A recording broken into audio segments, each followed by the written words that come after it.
By Pastor Eric Sitterud. Did I say that correctly? All right, with the Redemption Church of North Ogden. Thank you for inviting me and having me here. This is the first time I've been here, and I'm grateful for the opportunity. I've been asked to give a thought and for me a prayer also along with that, and I immediately thought that I ought to go to a place that explains maybe why we even ask someone of faith to come and pray at these things or speak at these things or open these things up anyway. And it's in First Timothy chapter 2. It says, "First of all, then I urge that supplications, prayers, intercessions, and thanksgivings be made for all people, for kings and all who are in high positions, that we may lead a peaceful and quiet life, godly and dignified in every way. This is good, and it is pleasing in the sight of God, our Savior, who desires all people to be saved and come to the knowledge of the truth. For there is one God, and there is one mediator between God and man, the man Jesus Christ." I want to focus a little bit just on the first couple of verses there. In verse 2, it said that we come together and we lift up and we pray for all people, especially for people in leadership positions in our government. Although in our country we've often fought to have church and state separated, ultimately, if God is creator over all things, he still rules over all things. And he has set up governments and institutions to make the world livable so that we can come together in unity. Even when we disagree, we can still have rules and laws to govern us in a way that is pleasing in the sight of God. And he wants his faithful preachers and priests and pastors to lift you up in prayer. So that's what I will do in just a moment. I wanted to explain. It used 4 words in the beginning. It says supplications, prayers, intercessions, and thanksgivings. And those are all different types of prayer, different ways of praying. And oftentimes you think about prayer and you think about the prayer that you say before having dinner, or a prayer for a loved one when they're sick. And all of these are included in that, but they are different. Supplication is to plea for your needs, for the needs of the community even. A prayer, the general word prayer in its original language is a posture of prayer, which really, back then they used to kneel down, or the word is prosuke, which comes from the word, or where we get the word prostrate, where you get face down on the ground. It's a humble position. So when we come to God, we come pleading, we come in a humble position, knowing that he is creator, we are the created beings. And then it says intercessions. That's praying for other people, not for yourself specifically, but interceding for others on their behalf who may not know how to pray, who can't pray or don't pray. And then it says thanksgivings also. That's telling God that you're thankful for all of his people, all of his creatures. And so with all of that, I just wanted to give you a little explanation before I pray for us today. I often use the Lord's Prayer, and so I'm going to use that as a guide. It says, pray like this. I'm not going to quote every word, but I will pray using that as a guide. So would you pray with me? Father in heaven, we do pray that your name would be made holy, that we would give you the respect and honor due to your name, that we would not take it in vain, that we would take it seriously. Lord, that you are King, creator, and ruler of the earth, and we do pray that your kingdom would come and your will would be done on earth as it is in heaven. In heaven, it's perfect. In heaven, everything works the way it's supposed to. On earth, things don't work the way they're supposed to all the time, and there's brokenness and sin and sickness and disagreements. But we pray that your Spirit would come down and just fill permeate not only this room, but our city, this city and the surrounding county. Lord, that your will would be done. And we do pray for you to provide for our needs, our daily bread, our weekly bread, our monthly bread, our yearly bread, everything we need for the budgets of our own households, to the church, to the businesses, all the way to the government. We pray that you'd provide. We pray that you'd forgive us, Lord, of our sins. We are not a perfect people. We make mistakes. We don't always follow your moral law. And I pray that you'd help us to forgive other people who've wronged us as well, being humble that we do the same thing to others sometimes. And finally, we pray that you would lead us not into temptation, but deliver us from evil. And we pray all of this in Jesus' name. Amen. Amen. Thank you. We'll have Councilmember Dalpaz lead us with the Pledge of Allegiance. Please rise for the pledge. I pledge allegiance to the flag of the United States of America and to the republic for which it stands, one nation, under God, indivisible, with liberty and justice for all. I like your shirt. Thanks again, Pastor. And as you mentioned, this was your first time, Councilmember Dalpaz, and others may be calling on you to come again, I'm sure. Okay. We'll start out tonight's meeting with a presentation regarding accessory dwelling units by Lynn Satterthwaite. So Lynn, if you want to come up to the podium, I think John's going to pull up your slides for us, and the time is now yours. Thank you. So will those slides go? There we are, bigger so we can read them.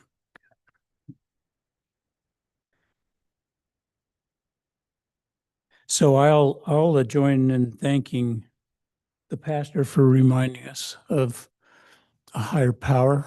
Grateful for our Father in heaven who looks over us, and grateful to be in a nation where we have a constitution that guides how we govern, that flows clear down to here.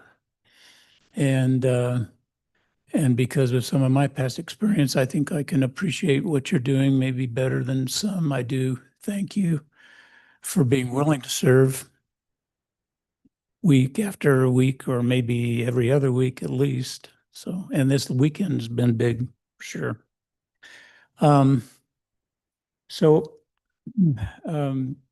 Working with a few people that I know in the community and they've identified a couple of issues that I decided to sit down and review, and spoke some with the mayor, and I think we kind of had that this is worth talking about, and so I'll hope that you agree when we're done. It has to do with accessory dwelling units. My intent here is to have the council, I think the way it goes is council will recommend or direct the planning commission to look at code that we'd like to change in order to address a particular issue. Here's the history there.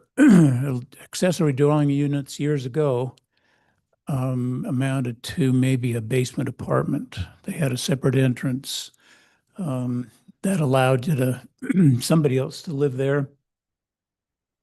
Often it was a family member, but code in those days was pretty restrictive for sure. Then we move forward to a time when we have a home, but we have some structure on the property, and we decide we want to convert it or get it set up so that it would be compliant and could be lived in. And so we look to a separate structure and make that into an ADU. And then finally, there's cases where we have a primary residence. We don't have anything else on the property, but there's enough property and we can meet the setbacks and those sorts of things. Well, we decide to go to the city and build an ADU. So now we have situations, though, that are, I'm aware of a couple, and I'm pretty sure there will be more, where the home, the primary dwelling is not built. They anticipate having a separate structure. They want to consider it as an ADU, whether they rent it out or not. And they want to then get a permit to do them both at the same time. But because of the past history where we've always had a primary dwelling unit in place, we've never allowed anybody to live in the ADU while the primary residence is being built. The primary residence was always already there. And so there's some situations where it would be helpful in a lot of ways, where if the accessory unit was available and livable, it was had whatever occupancy requirements have been met, that they could actually live in that. Think about leaving a home, having the home sell in this market, which is harder than it used to be. And now I've got it sold. I need someplace to live. So it just makes sense to live in the ADU, in the accessory dwelling unit. So that's really where we're focused here. We in the code that we'll talk about in a minute here, we require the residents, the owners, to live in one or the other. It's all right to live in the ADU or the primary residence.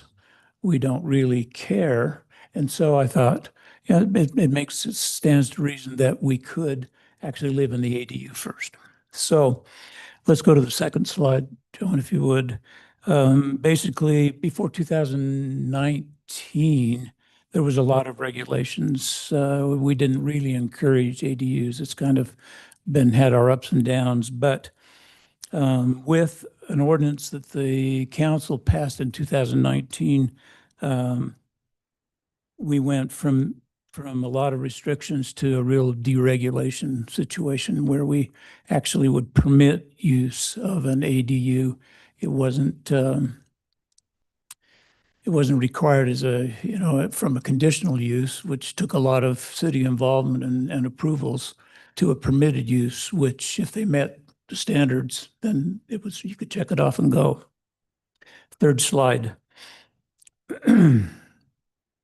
So anticipating what you might think about, and certainly I think about as you consider changing an ordinance, it would be to be sure that the basic protections that are in place in the existing ordinance don't go away. That whatever changes we make, we still hold on to whatever those protections were. So in this case, we limit the size of an ADU, 40% of the total square footage of the primary dwelling. It could be 50% if it's under the roof of the primary dwelling. The placement, we don't want it out in front of the primary dwelling. We don't want it to be an eyesore. So we need to place it correctly so it's out of sight, not obvious. And then finally, the setbacks, and the city has all those rules for setbacks. Given that we accomplish, or we meet all of those standards, what we've done is assured that neighbors are not upset because we're, moving into an apartment kind of a situation, which leads us perhaps into, let's go to the next one, John, if you would. There's restrictions on parking, and if we maintain those restrictions, have adequate parking, then it doesn't look to neighbors like we've got a commune here, or we've got a lot of apartments. So those are just some of the protections that are afforded, and I think are basic in the upheld in the writing of the ordinance. It's 11-9M-M.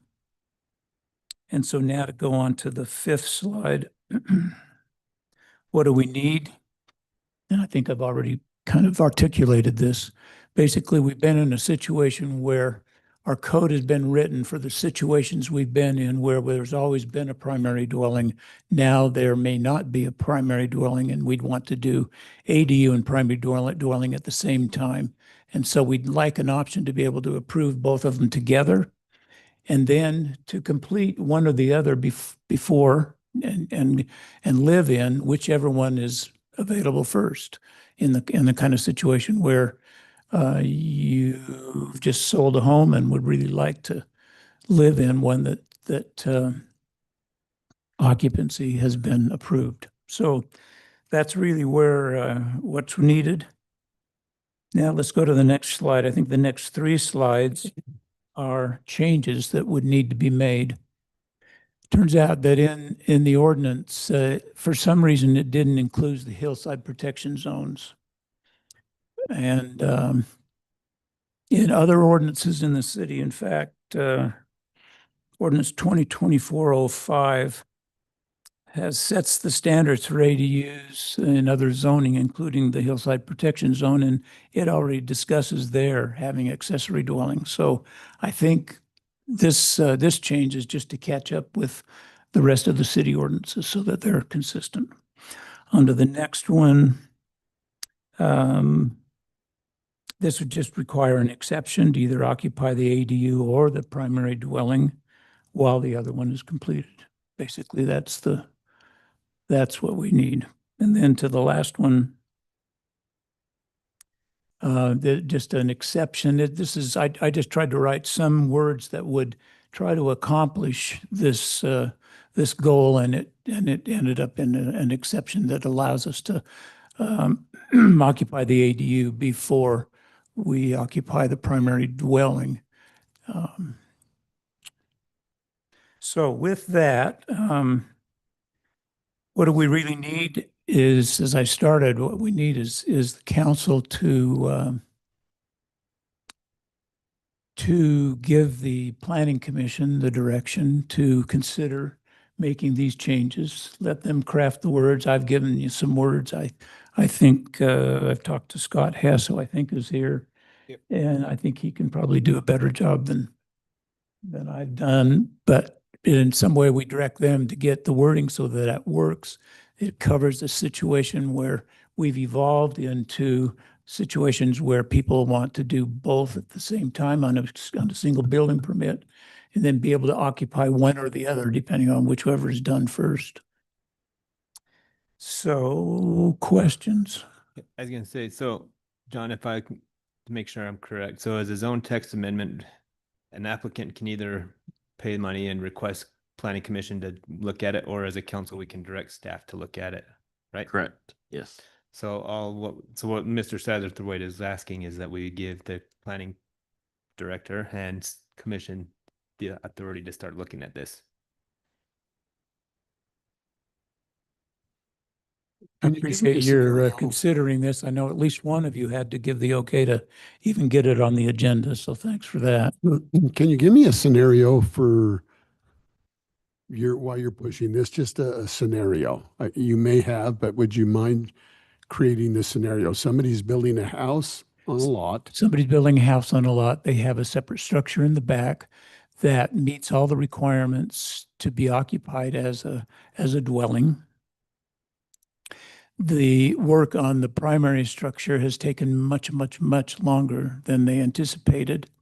And they're in a situation where they've sold their home twice already and had to back out because they didn't want to go buy or rent another place. So if we could allow them to occupy the separate structure as an ADU, then they could be there while the primary residence is being completed. Okay. So in your scenario, that additional unit is already built. It is. You couldn't build them both at the same time under the same. You can.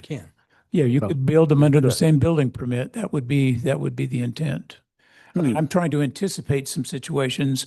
There's a couple of situations out there that kind of fit this, just like we've discussed. But I mean, you could have an ADU and a primary residence already done, but the problem is that if you gut your primary residence, there's no allocation to say that you can live there while you're still doing the other one. So I don't think there's any issue with this. In fact, I was just looking at the regulations. I mean, and Utah's already pushed regulating ADUs into the local, so it doesn't, I'm not saying we can do what we want, but within reason, I think there's, Well, come October, we have to have an ADU policy. correct. That was the other thing. The big one on this scenario is you can build your ADU first and have occupancy and then build your home second. But if you're building them at the same time, you can't get occupancy because your primary dwelling's or you can't have an accessory dwelling to a primary if the primary is not finished. Well, I guess the other thing would be is taxes. What does the county say that you can or cannot do that? That would There's be some the other nuances, issue. but you can, so. I don't see why we couldn't pursue it, direct staff to say, let's see what we can find out, because this just makes sense. Yep. You think about it. Go ahead. So if we direct staff to look into it, that is not implying that we are for every single suggestion. We're just interested to learn more, right? Yeah, there's no downside. I'd say let's do it. The thing I'm thinking about that could be complicated is if somebody builds an ADU and is not making progress on the main structure quick enough. And it sounds like There was Uh, time limits, yeah. Lynn, that you've got some stipulations in your suggested wording that kind of addresses that. But it's kind of similar to how we like to have lawns in a landscaping done in houses, and sometimes the landscaping never gets done. So there would be some concerns, but I also think it would be a worthwhile project for the planning commission to hash out and give us a recommendation. It seems like a reasonable concept. Especially in today's market to open up more opportunities. I think it's a great opportunity. It was true in years past when I've been more involved in the city where the state was pushing, we need to get more affordable housing. And they continue to push that, and whatever you're talking about in October, I'm sure is headed exactly that direction. Would this also, Mayor, have an opportunity for somebody to have a rental unit on the property when their house is done? That's already allowed. Is it already allowed? There, Yeah. there is a provision where, and you have to get a permit by the city if you're going to use the ADU as a rental, but that's currently Yeah. possible. I would just say if it's owner occupied and the owner can stay in the ADU, I don't know why we wouldn't look at that. And maybe there's certain situations where we would want them to be separate permits than the same. The one thing that if we are going to direct planning commission to take this up and have a discussion about it, I think from the beginning, we need to make sure that when the ADU is being built, the primary residence is being built at the same time, or at least somehow close to the same time. Because if they're not starting the primary residence at the same time as the ADU, then there's this risk that there's this weird property that has an ADU sitting on it that never has a primary But residence. We already allow you to build the ADU first and get occupancy before you even start the. And an example would be, I mean, we did this a couple years ago with the Denny, I think the Coop, your neighbor. Yep, next door. Yep. And then they built their big home. Yep. Behind it. So it's already allowed to. And talking with our building official, Nate Davis, you can build the ADU first before you even start construction and get occupancy. You can't build them the same time and then get occupancy. Just a nuance. So, I mean, do you need anything else from us, Scott? If we say go look at it? I guess that's probably one more thing. Is staff at least okay to go through this process, or is this, you don't have anything totally against? Okay, thank you. To Mr. Dalpaz's point, you don't want this ADU to be occupied and the primary dwelling to go on forever and ever. And I put words in here, the certificate of occupancy for the primary residence must be obtained within 24 months of the ADU's occupancy permit issuance. So it, puts a time limit on there. And I think there's even some way to grant a little longer exception, but it's finite and closed as far as time is concerned. So I think the city's protected there, and that protects residents, who don't want to have this building thing going on forever and ever. Okay. So is anyone opposed to staff looking at it? Okay. Without voting, staff will start looking at it. Thank you for your Thank you. presentation. Thank you. Thank you for taking the time to listen through that. So, I was gonna say, we're gonna open up public comments here in just a minute, and then you can come up and, yeah.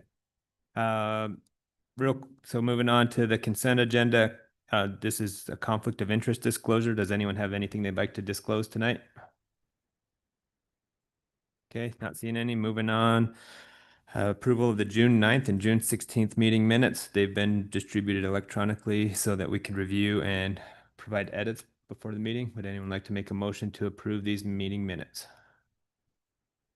for June 9th and June 16th? I'll make a motion to approve those minutes. Okay, motion by Councilmember Neighbor. Do we have a second? Second. Second by Councilmember Pulver. Is there any other discussion? Okay, all in favor, say aye. Aye. All right, so that motion passes 5-0. Oh, is anyone opposed? Okay, now it passes 5-0. All right, now we'll move on to the active agenda with public comments. This is your chance to come to the microphone for any general city business. State your name, whether you're a resident in North Ogden, and then keep your comments to 5 minutes or less. We do have a clock. Joyce, are you running the clock tonight or is? All right, Just watch it. we'll kind of watch it. We have a clock, so you can kind of see. So now's the chance for you to make your public comments.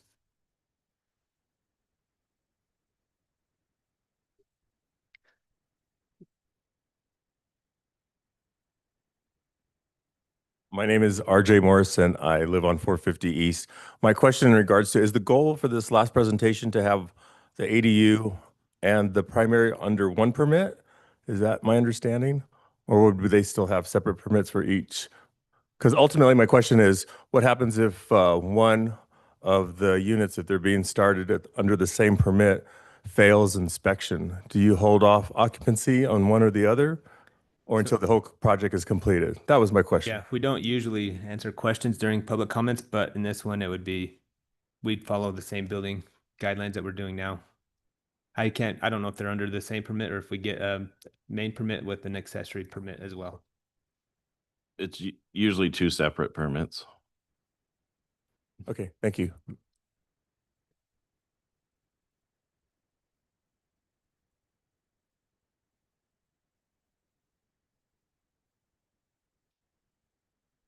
Do we have anyone online, John? No raised hands. Okay. It may be good with the number of folks who maybe haven't been before, that if they're here for any of the agenda items tonight, now would be the time to talk about it. To bring up So your we don't concern do- before we bring it, yeah.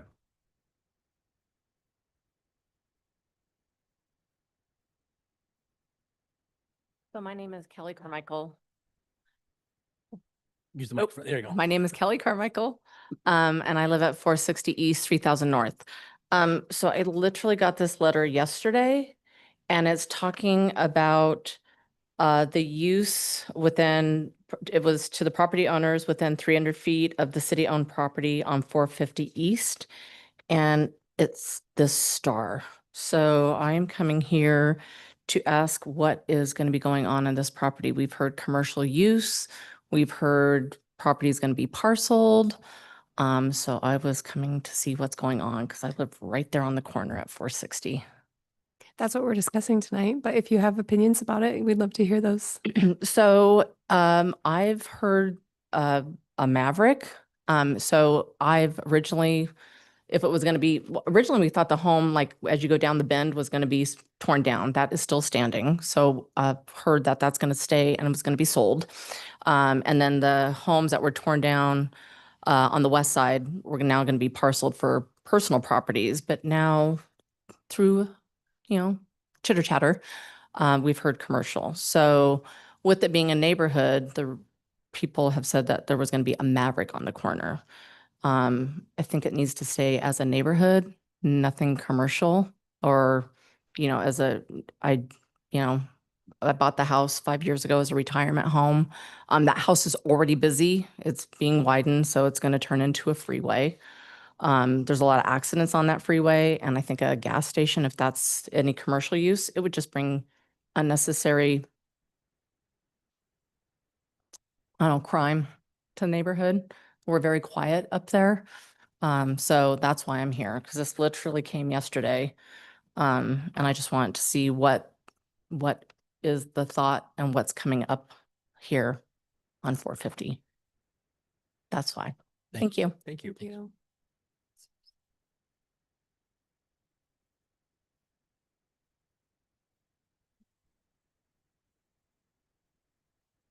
My name is Mark Brown and I'm a resident of North Ogden. And I'm one of Kelly's neighbors as well. The question that we have is with the development of that property, there's no sidewalk. I hope if you do develop that there is some sidewalk, because 450 is one of the major flow points over to the junior high school. And before the road was torn up and school was going on, we would have a lot of students ride their scooters and other vehicles across that. And now with that becoming a major thoroughfare in North Ogden with 2 lanes going both ways, that will be a very dangerous section of road in North Ogden. Also, she talked about the corner house there.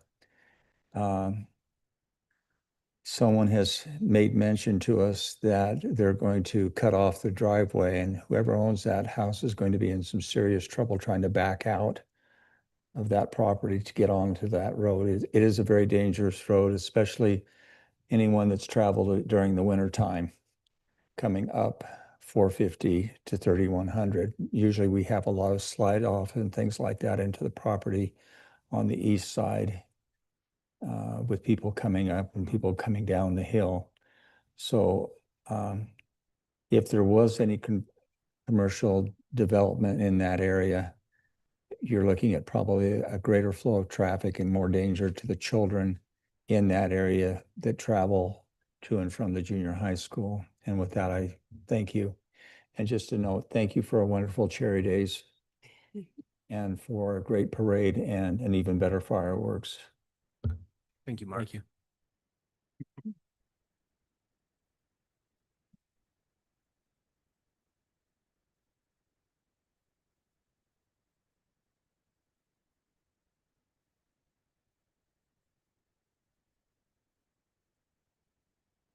Okay, I think we'll move on to, what everybody's here to listen to, discussion regarding housing options along 450 East.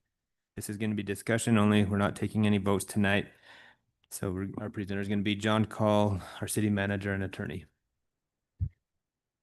And Scott is chipping in as well as our planning and economic development director. But council, this discussion comes from, obviously, these homes were purchased several years back as part of the road widening project. And last year, as we were talking about this project coming, it was mentioned in a different work session with the council, the idea that maybe this area could be used for attainable housing. And when I say attainable housing, I'm talking about those individuals who have jobs that or household income between $80,000 and $120,000 a year, but can't afford to get a home because home prices are really bad right now. And so we've been spitballing and talking about different ways to accomplish that. And then tonight we just kind of want to talk about some of that, get council's thoughts and feelings. Really the options the council has with this property are, I don't want to say limitless, because it is severely restrained by the depth of the property and things like that. But, you know, in the R18 zone, there's a lot of things that are allowed. It doesn't allow connected units, and I don't think that's what anyone's suggesting, just so we're clear. But there's a lot of stuff going on, and I'm going to pull up a little image that kind of shows the properties we're talking about, because there's some nuances. So the first property is where the old Parley Bates house used to be, right here on the corner of 2850 and 450. We acquired that piece as part of phase 1. That is vacant, and we'd be talking about what to do here. And then as you head up the hill, the house that's going to stay, that was just mentioned with the driveway access and some things we're going to be working through there. And then the rest of these homes, as you head north, have all been removed. Basically, this blue line, if you can, well, zoom in, is where the new back of sidewalk is going to be. And you can see that, that 2 or 3 feet to the garage, wasn't fair to those homeowners to have a sidewalk that close to their house. So we purchased them outright and tore them down. The other home that is part of phase 2 that we purchased recently will be this one, or is this one. It will also stay. It will have a shorter driveway, but it still will function. And the decision on both those houses was they're in good enough shape that it seemed not a good use of resources to throw away a $200,000 or $300,000 structure and just end up with an empty lot, even though it'll be a severely impaired value because of the proximity to the road. But there's still some value, as we've seen, and I'll just zoom down to 2600. There are several homes along 2600 that are as close and maybe even closer to the right of way that people live in and function. So we felt like it made sense to keep those structures there. And then, but the conversation is going to be a large part on these empty lots and the houses. There was a conversation the Planning Commission had related to this corner about what I'm going to call neighborhood commercial. I know that Maverick is one of those things that was thrown out, but the idea is that maybe, insurance agent, something like that, potentially could occur in this location if the council saw that as a good idea.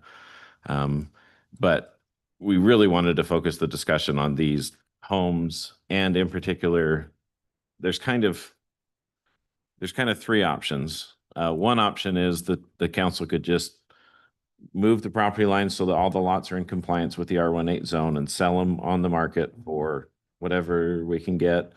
And homes will get built. Another option is to take that approach, but put some restrictions on the property that could either do 2 things. One is protect the neighbors around. All these homes were single-family homes before, so most developers would build a 2-story home if they bought these as just an on-the-market lot, which could inhibit some or hamper some views. And another thing is if the council imposed some restrictions on the lots that would be over and above what would normally be required by our code, you could artificially make the homes smaller than what the market would normally support, and that would drive the price down. So you could still sell them at market rate. It's just you may design it so that only a certain size of home could be built there, which would keep the homes maybe in that attainable range. And then another option is, and this was one of those that we talked about in the staff report, was the idea of trying to find a partner in a community land trust. And what that typically means is the city or the trust would continue to own the raw ground, and then they would sign a lease with the people who owned the home that was built on the ground. This happens in commercial all the time. Good example is Kurt's. Kurt's business owners do not own the build or the ground underneath them, or at least they didn't used to. I should probably say it that way. But they had a 99-year lease on the ground at a fairly reasonable rate, so that the value of the structure wasn't impeded as much by the value of the ground. And so if the council went with that sort of an approach, then that would strip about $150,000 to $200,000 of value out of the purchase price of the home, which means, again, it becomes attainable because a $500,000 house now becomes a $350,000 house. The caveat to that is that means that the money doesn't go into the coffers anywhere. The land value is transferred typically to a land trust, and that's the entity that holds it. There are restrictions on it. So when the individual who owns the home and is leasing the ground sells the home, they're required to sell it to someone who meets the same income restrictions. They are typically allowed to get a little bit of appreciation.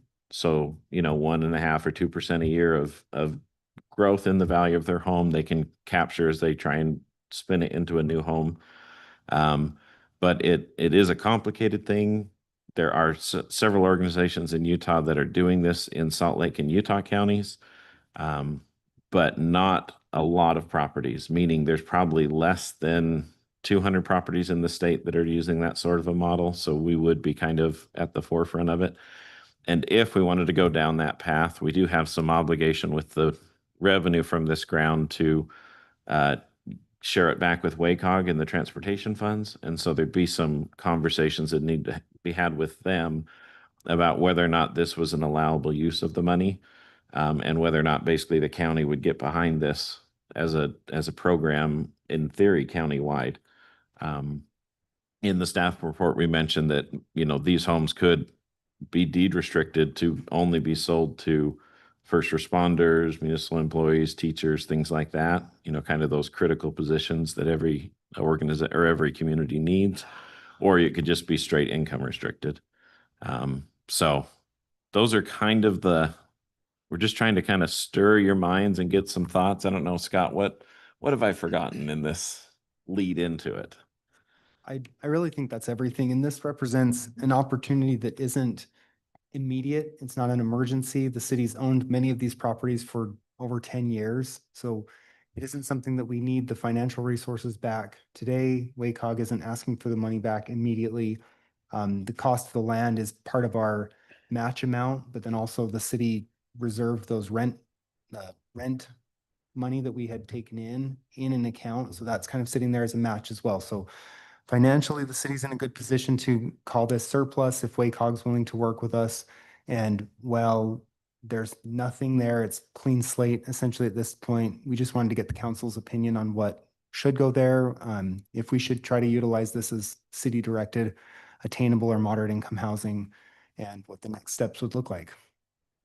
And I should probably just reiterate again, attainable and moderate income housing. And moderate income housing are not federal subsidized housing. It's not a project or anything like that. It is typically, like I mentioned, people that are in that 80,000 to 120,000, but they just can't afford a house. So typically, or oftentimes it's a single worker who makes about 80, or sometimes it's two people that have a combined income of, up to 120, and they just still can't live in North Ogden.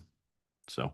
And then also just to address a comment that was made, the road widening will include full curb, gutter, and sidewalk improvements on that west side of the street. I didn't know if that had been mentioned, but so you'll end up with a cross section of the road that looks just like Alberta North up around the turn where the road project currently ends. That sidewalk will continue up to 3,100.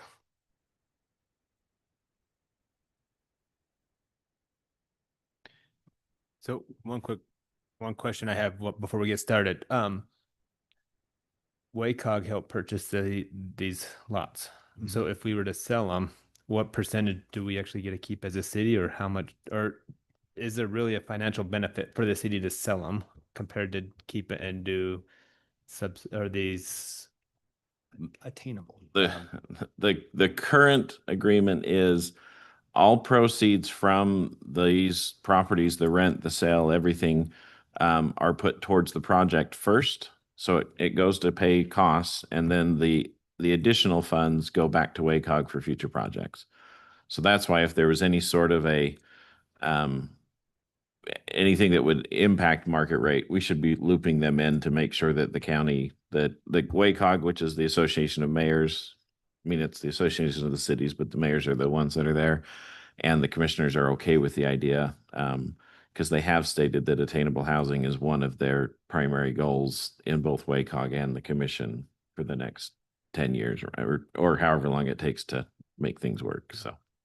And the reason for that question is there's really not a financial gain to the city to sell the lots off, because if there's excess, we don't get it anyways. Correct. So it's worth at least asking them, WACOG, if it's an approved use, in my opinion. Yeah. Yeah. But now if anyone has questions for John or Scott, and more discussion. And we did draw some little boxes on here so you can kind of see about what the 8,000 square foot lots would look like. Some of them are very normal sized lots for an R18 zone. They are, some of them are a little smaller than the neighbors. You know, there's a couple big ones that are almost a half an acre. And then you have this funky one that it's almost too small to get two houses on again. And so you'd probably have one house that kind of, chopped it up. And then we did, when we purchased the property a long time ago, 10 years ago, we did let the neighbors know, and that's why we sent the letter out. I think the holiday delayed it a little bit, was just, we told them we'd make them aware when we started talking about it so that they could be involved in the discussion. Because we didn't want them to show up in a meeting where a decision had been already made and, a two-story McMansion was going up in their backyards. So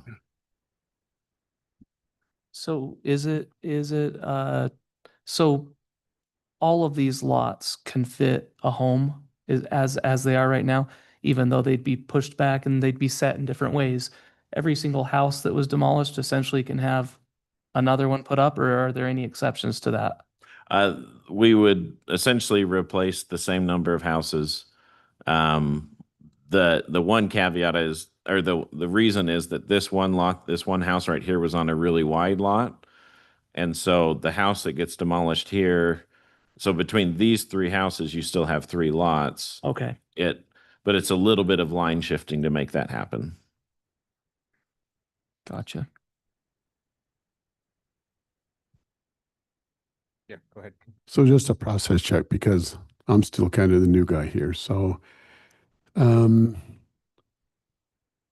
is our process right now to have a couple of council meetings, work meetings, to look at various options? So this is just the first option we're looking at, is affordable housing. Are we going to have another discussion on potentially commercial development in another meeting, or tell me the process that we're in evaluating this as a council? So we're just in the council, give us some direction on what you want to do as far as conversation. The piece that the planning commission talked about for commercial was this corner up here. They were talking about it, and I'm going to change the color so it's a little bit easier to see. They were essentially talking about rezoning the neighboring property that the city doesn't own as commercial as well, and then not doing anything on these parcels until someone negotiated a deal with that landowner and the city to buy it for commercial. But that's something the council could talk about if you'd like to. It is totally up to you as the legislative body on the direction. Okay, so just another comment on that then. So Washington Boulevard is an economic corridor that's well established in Weber County, probably the most busy, second to Riverdale Road probably. So I would expect, and now that I've gone through a budget cycle and recognizing the value of sales tax funds that offset the pressures that we have for property tax increases, I think we should also evaluate the possibility of looking at these lots in terms of economic development. I didn't realize the planning council had looked at the one, but I don't think we should limit that on the front end of things. Maybe that could go even further down to the other lots. So that's, and again, I'm a kind of an economic guy, so I'm just throwing that on the table for consideration. One thing I'd like to mention on that corner is I just need to calm some nerves out there. I don't believe we ever said that there will be a Maverick on that corner. So that's not something that's been discussed in a meeting. The first time that we talked about it, it was the potential of having less of an impact type of commercial that would be on that corner. So I just want to make it very clear, there's been a lot of talks that it potentially will be a Maverick, and I truly don't know where that came from, even though it would be a phenomenal economic thing for the city. That has not been something that has come as a possibility that we know of. Yeah, go ahead. I think the biggest thing that we have to struggle with here is 40 years from now, not 10, not 5, is the fact that And Scott always brings this up, and I think it's a very good thought process, is that the planners, the original people that were putting out plots for the city had grand schemes that were really good. And if we limit ourselves in this environment to simply houses and just move on, I think we're going to shoot ourselves in the foot. There's a lot of different parcels that would have been incredible for a certain type of business. The one right coming off of the pass right there on 1050 on that southeast corner.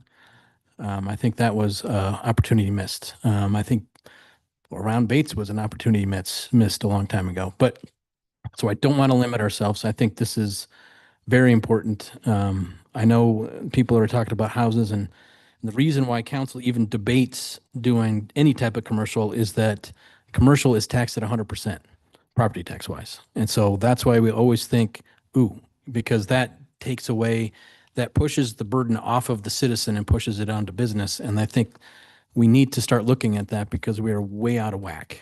And long-term, people are going to be yelling and screaming that why are my property taxes going up? That's because we don't have enough commercial in the city, just by ratio. And if people are fine with that and they want their small town feel, then that's what they're going to get. They're going to get a higher property tax.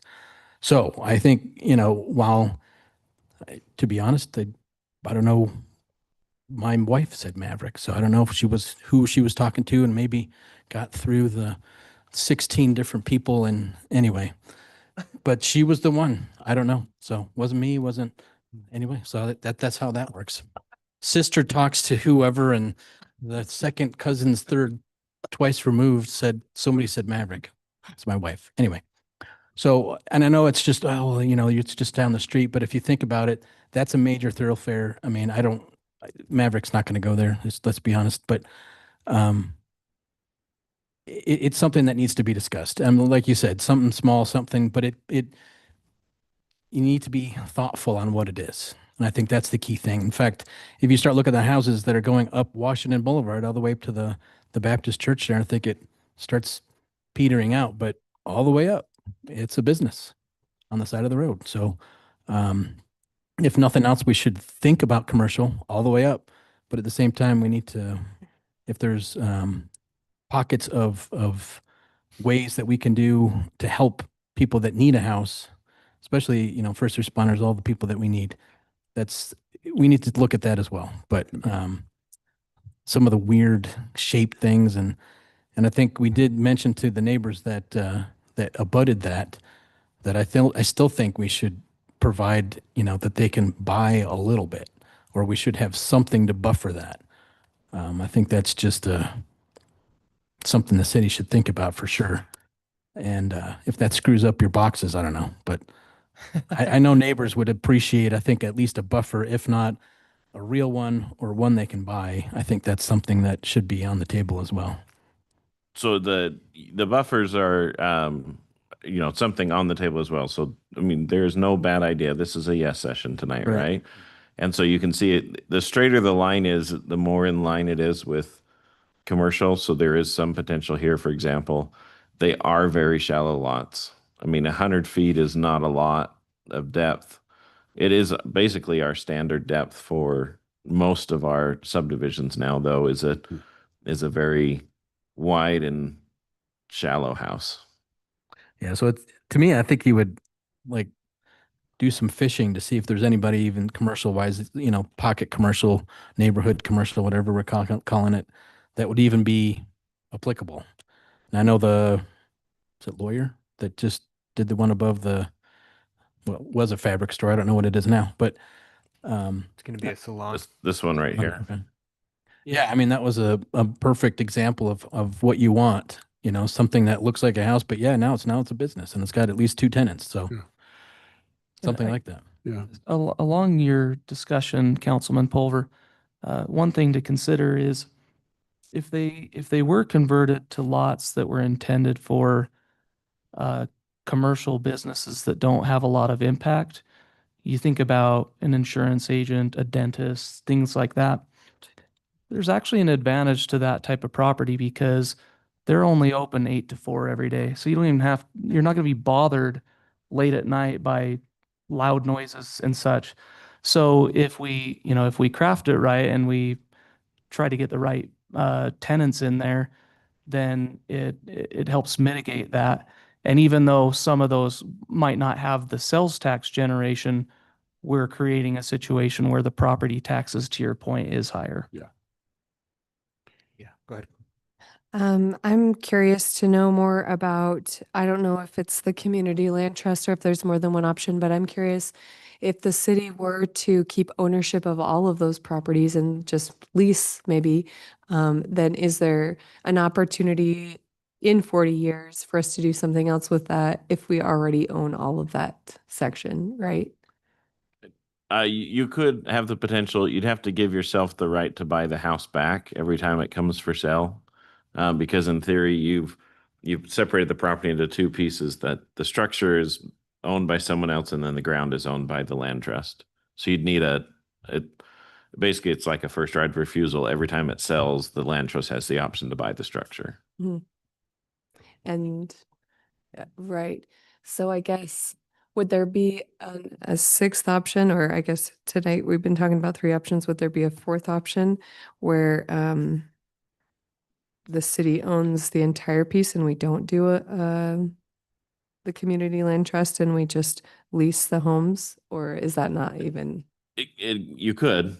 There are some cities who own workforce housing type. I mean, that's what they call it. And again, their workforce housing is they're looking at critical jobs in the community. Good example is the school district in Park City owns a house that the superintendent lives in. Yeah. Because they can't pay a superintendent enough to be able to afford a house up there, even though they do make a lot of money. But, Yeah. 2-bedroom house is $900,000 up there. Yeah. That happens at the university too. And maybe that's too complicated, but I think if we were able to do the community, I guess I want to know more about this community land trust. Maybe is what's staff recommendation? Is this something that because we'd be in the forefront, it's something we're hesitant about, or it's something that might be worth more exploring more? I just think that if there was a way that we could have that whole line of properties available to us in 40 years, if we were to ever need them, keep our options open. It's concerning from a standpoint of it would be establishing an entire program. So it would be something that we would be dedicated to. We would want to fully, think out, vet out, and figure out if we could get other partners. Best case scenario, as John and I were talking, is maybe you have like a 3-county. So you have Davis, Weber, Box Elder all working together, or Weber County as a whole working together, because whether or not North Ogden should be the land trust that manages just 8 properties, or whether it should be a larger entity is probably a question. It could be used as a great pilot project if we were to do that, but I think that would make sense if WACOG or other association of governments were interested in looking at how we do this on a larger geographic scale. There's other interesting things that have happened with housing recently, especially with the ramp up in prices, is that cities have looked at their surplus pieces of property and everything, including detention basins that are underutilized, and selling those properties back to developers to develop housing on, and they'd be with deed restrictions. So this is kind of in that same vein or idea as the city owns the underlying property. So let's figure out how we get the home that's sold to the homeowner, the end price, as inexpensive as possible so that they get that attainable housing piece. But my main concern is just this would be propping up a new program. So we'd have to figure out who staffs it, what's the long-term implications of that, is more important than probably do we own half a dozen or 10 properties. I'll also comment on that. In my previous position, we looked at some of that, and it really boiled down to a sizing element where the number of properties that we're talking about in a land trust here would just be too small for the administrative overhead. I think that's what you're saying there, Scott. It'd have to be a much more, even small for a pilot program, I think, a pilot project, but it's just the sizing limitations of it. Yeah. And then the other is cities just typically aren't developers, or cities of our size aren't typically developers. If you're a Park City or a community that has transient room taxes and other kind of larger pools of money, then they might be the owner and builder, but we haven't done that. We have developed subdivisions and then sold off the individual lots when we've had, there was a subdivision around Barker Park that was that way. So that would be another question. Who's managing the construction of the homes? Who's going to manage owning the homes? 'Cause right now, our parcel ownership for, say, the Monroe right-of-ways is a few dozen total contracts a year that get renewed, and it's fairly simple compared to something like this. So I am understanding now that this would eat up staff time that we may not have available, but I'm curious if we were to do another program to where we're discounting to, or we're deed restricting to certain buyers, is that going to eat up time, or is that only when properties are sold that we have to analyze? Okay. If it were subdivided and then deed restricted, or we've talked about if you subdivided it and then restricted the land through the subdivision process of larger setbacks and reduced building heights, then the market would essentially build the home in that less expensive way. And then if it's deed restricted to be sold to a future property owner who meets these income requirements or a percentage of area median income, then it would sort of roll forward without us being a part of it anymore, basically. So you just set it up in the beginning and then let it go. And that's possible as well. So the cost there would be, we would create we'd have it surveyed, we'd do a subdivision, we'd have title fees, we'd sell properties, but we would be the developer up to the point of selling those individual properties. So we would have to update the general plan if we wanted to do anything less than what the zoning currently says, right? Okay. Yes, the general plan's all single family up that section of Washington Boulevard or 450 East. So you could update the general plan if you wanted to and rezone it to something else. And, there's really a little bit of everything that's possible. Originally, when looking at this, you're on a hill, you have 5 lanes now. The question being, how many driveways do you want to back out onto 450 East right there after the light? So we had talked about whether like rear loaded driveways made sense, but those lots are only 90 feet deep. They're not quite deep enough to do a rear loaded, alley loaded garage. Attached single family or duplexes on a property line, a twin home type of situation, again, could be advantageous from a transportation standpoint, but whether or not that fits neighborhood character and is something that we would want, I don't know. So what John's drawn up here is kind of like, from a zoning standpoint, path of least resistance of this is a way to reconfigure the lot lines and retain the single family. And then if you want to make it more affordable, you would just have to create a small enough home on each one of these individual lots. But even an 8 to 10,000 square foot lot, which is less than a quarter acre in North Ogden, is somewhere between $150,000 and $200,000, depending on the location and size and configuration and view and a bunch of different things. So it takes a huge portion of the home value out of it, or total value. I've mentioned this before, and I like what Chris said about this being a 40 to 50 year decision we're making. And I know the city, because I was on the planning commission, I know we did kind of an economic study at one point in time with an organization. I remember reading that. I'm not sure we did a whole lot with that, but there were some interesting concepts that came out of that. I wonder, with a number of lots and on this economic thoroughfare that we got on Washington Boulevard, I wonder if getting some outside expertise might help us with certain parameters. I wonder if, and Scott, that is nothing against you. You are a busy man, and you know the level of respect I have for you. I just wonder if an outside objective look might not be a bad idea to consider, possibly.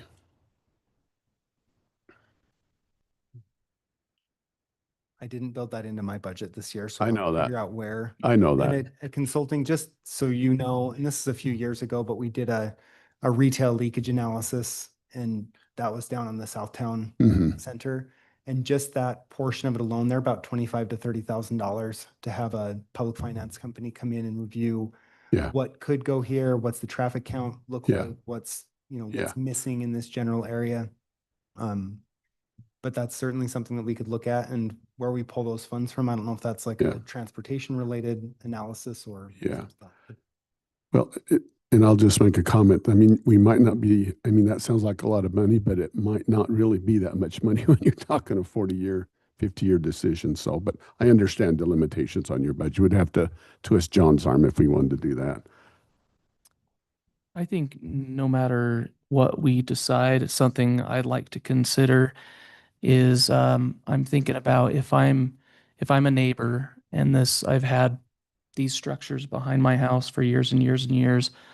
It would be, even though nobody is technically entitled to a view from their property, but I would be upset if a 2-story structure came in after all these years of not having that. And so I think it'd be reasonable if we try to consider whether they are single-family homes or whether they are commercial spaces that are for insurance agents or dentists or whatever they might be.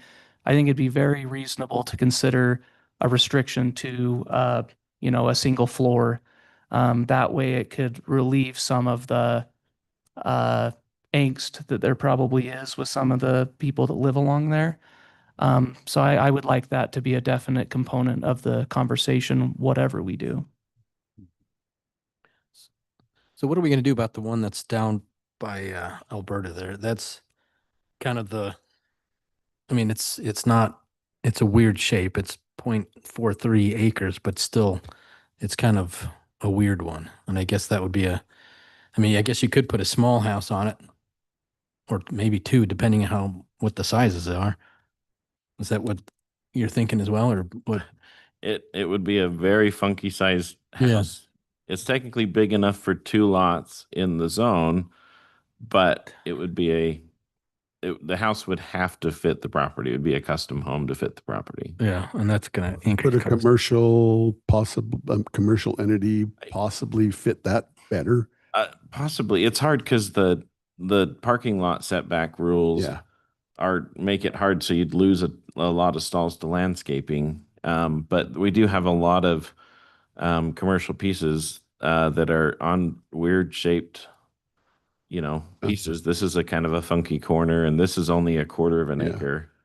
That this little red, but Yeah, this is again is a 2-story. Yeah. Sherwin-Williams, would you say that's a little bit funky, the new Sherwin-Williams store? A little bit, Yeah, and it's a that's little bit 3/4 of an funky, acre, That's 3/4, yeah. a little larger. Yeah, so that's this piece right here.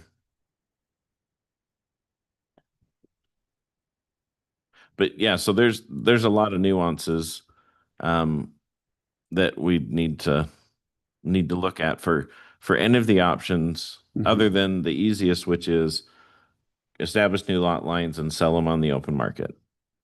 So, not saying that's what I would suggest. Yeah. I'm just saying that's the It's an easiest. option. Yeah. I like the idea of providing some attainable housing. So if that means that we have some control longer and not just sell the lots, so that we can be sure that they are 1-story, that they are R18, that they are, this restricted income. I think that's a better option than just selling the lots.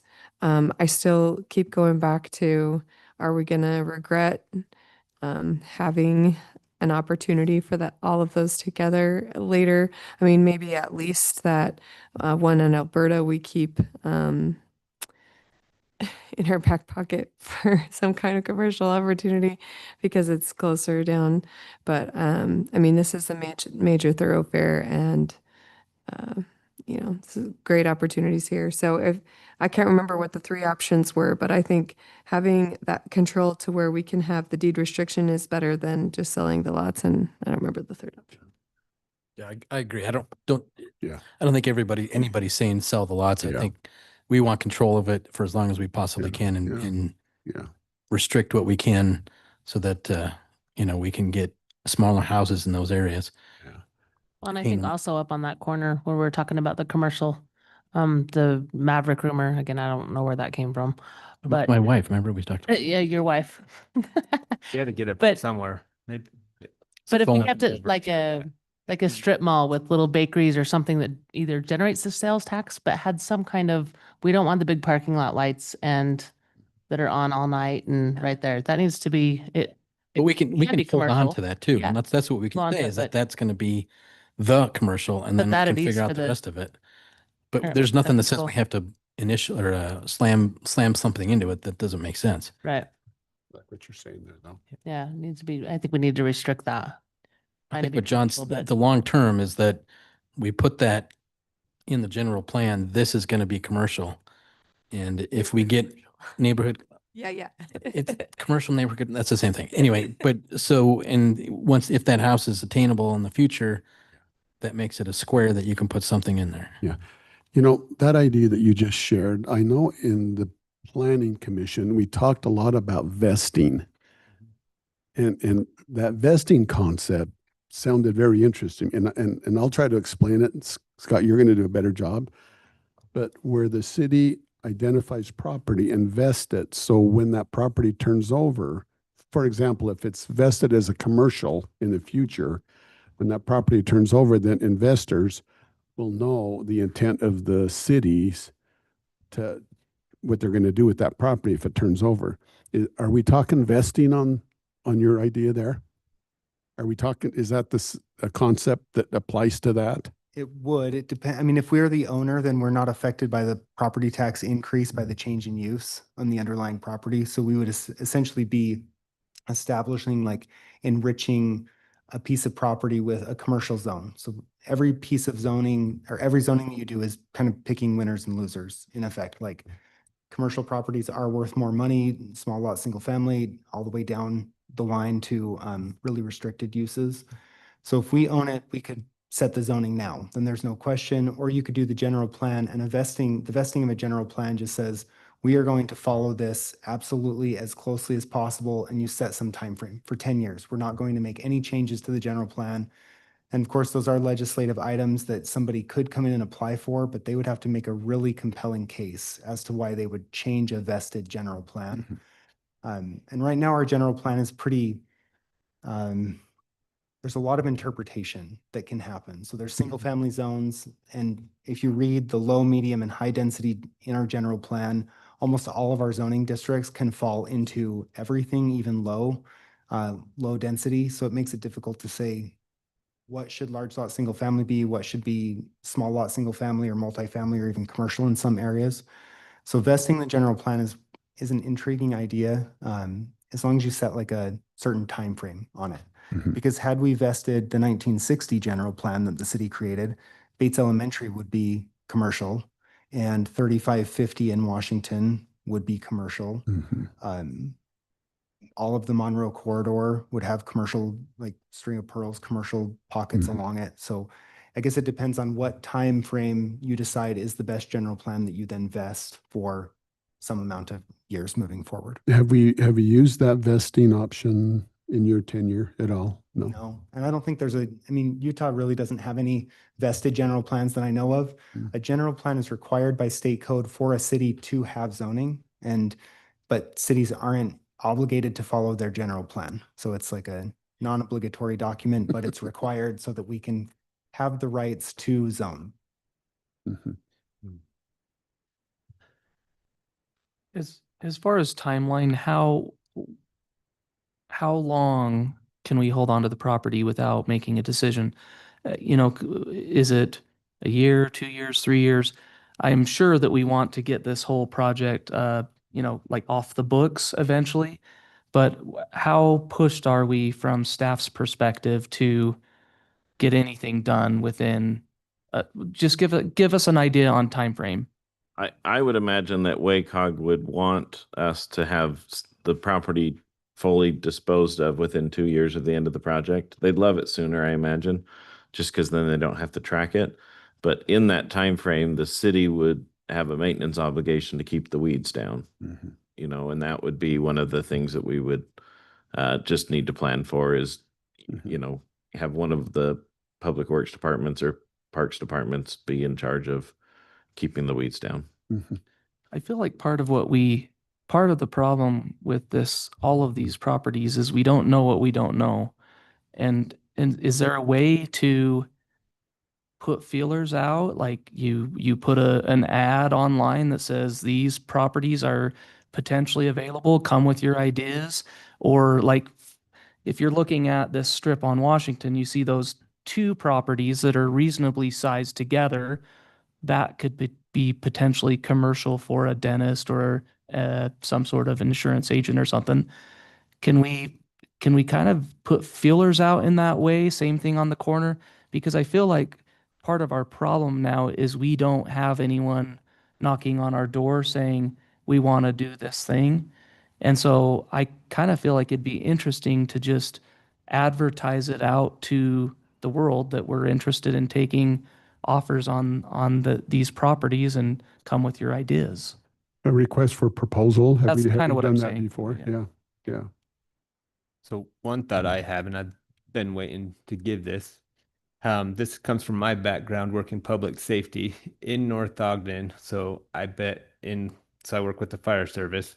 Less than 10% of our employees live in North Ogden or Pleasant View or Harrisville because they can't. The majority of them live up north where land is cheaper. And I'm curious on city staff, how many of our city staff are able to live in North Ogden? If you think percentage wise. I mean, we've done the math.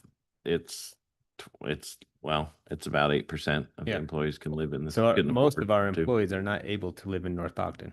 So where we say we don't know what we don't know, we do know our city employees, and most municipal employees cannot live in North Ogden. So that's why I'm actually in favor of, it's been part of our moderate income plan that we have a plan to help employees, but we've never had a mechanism available to do that. Am I correct, Scott? We always say that's a great idea, we just don't know how we're going to do it. If we keep it similar to what it's always been, single family residences, single level with a basement, maybe three bedroom, whatever, keep them small. We're not changing the character, but we're giving employees, teachers, public safety options to stay somewhat close. We do lose the sales tax. I don't know what it means for property tax because now we're only getting taxed on the house, not the land. So, but it gives us more options for employees to actually stay close. So when we have water leaks, Yeah. their yeah. commute's now 5 minutes instead of an hour. Yeah. The big challenge there, so I think what you're talking about is honorable, Mayor, so don't get mad at me. Nope, I'm not. just That's why there's 6 point of us. counterpoint. Yep. There are other programs at the state level to help with firemen, with policemen, et cetera, to get into housing, right? As I understand it. There's could be. financial. I've never looked into them Oh, because I haven't bought but a I house. think there is. There is first-time home buyers. If you're a first responder, you get 10 grand. Yeah. So there's elements to that. And But what it- about city employees? That's true. That's what I'm saying. I would think that would be it. And I'm just talking me now. That would feel like a very unusual benefit that we would, even though I think it's honorable and it's a good idea, I wonder if other cities are doing that. I don't know. Maybe other cities can afford, their people can afford the homes, possibly. The other thing is, I don't think the options that we've talked about is this or that. I think it can be a combination. And maybe there's some elements to the plan with commercial involved, et cetera, that maybe we can do. The problem there is who gets it and who doesn't get it. Is that a lottery? I don't know. I don't know how you would Right. We allocate don't know that. exactly. There'd be more to Yeah. work through But this. it could be part of it, possibly. Yeah. I think it's honorable for you to share that, though. It could be just like any other housing though, that goes up for sale and the first offer, this is the options, or it's gonna stay small. So this is the price range and put the offers in. I mean, So or restrict it. Yeah. Whoever's first at the door. Whoever's watching the sales, yeah.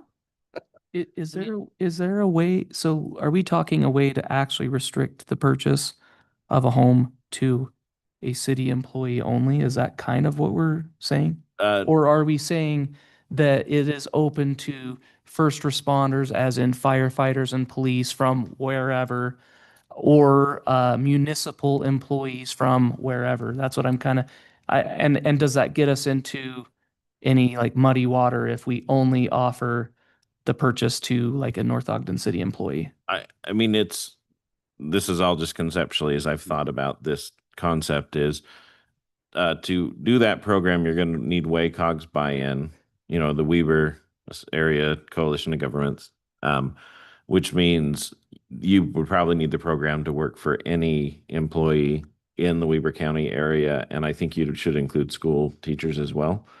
And so then there might turn into a little bit of a lottery system. There may be some thing that would to incentivize the cities to say, hey, at least 10% of the units would go to your employees. But the biggest thing is that the restrictions are easier to impose if you have a land trust, because you have basically a legal document lease that's easier to enforce. If you do it just as restrictions, that used to happen in property all the time. You've heard of some unique ones. There's a piece of property in England that no one even knows where it exists anymore, and they pay the crown two horseshoes and so many nails every year for it, right? And it's more of a ceremonial thing. But you could restrict the property and say you can only sell this to a police officer, and the next homeowner would have to sell it to a police officer like that. So there's a lot of power where the city owns all of the property right now, or they call it the bundle of sticks. You own every property right on that property. You can keep as many of those property rights when you transfer it as you want. So we wouldn't have an opportunity to deed restrict unless we did the land trust. No, you could deed restrict. You could say this can only ever be lived in, or one of the occupants of this property must always be a first responder. You could have that as a deed restriction. Even if we don't have the land trust. Correct. Okay. Right, and then you would just rezone that area that you can only build this size of a house there. Mhm. So you would make it so that you couldn't build some monstrosity. Where it protects you from that employee quitting and selling the house, because it'd have to be deed restricted. So they'd have to sell it to another. Okay. Well, That protects you then. But I know of a situation where an employee got workforce housing in Park City and then took a job in Bountiful and commuted. Eventually they sold it, but they wanted to live in Park City, so they drove to Bountiful. Okay. So that is part of the problem, which is, again, the land trust. It doesn't, like, if you restrict it to only first responders with the land trust, if they become no longer a first responder, they're okay in the house. Oh, It's when they sell it, they have to sell it to another first responder. yeah. None of them are, like I said, None the of- easiest one is just to Sell it. sell it, but Yeah. this is why we want to have this discussion, Yep, is because it's absolutely. not an easy discussion. Yep, absolutely. And I would say, based off of what's been explained, I'm not in favor of doing this land trust thing. I just want to get that out there. It sounds Yeah. complicated. Yeah. But I am open to the idea of doing deed restrictions to be able to have attainable housing for first responders, et cetera.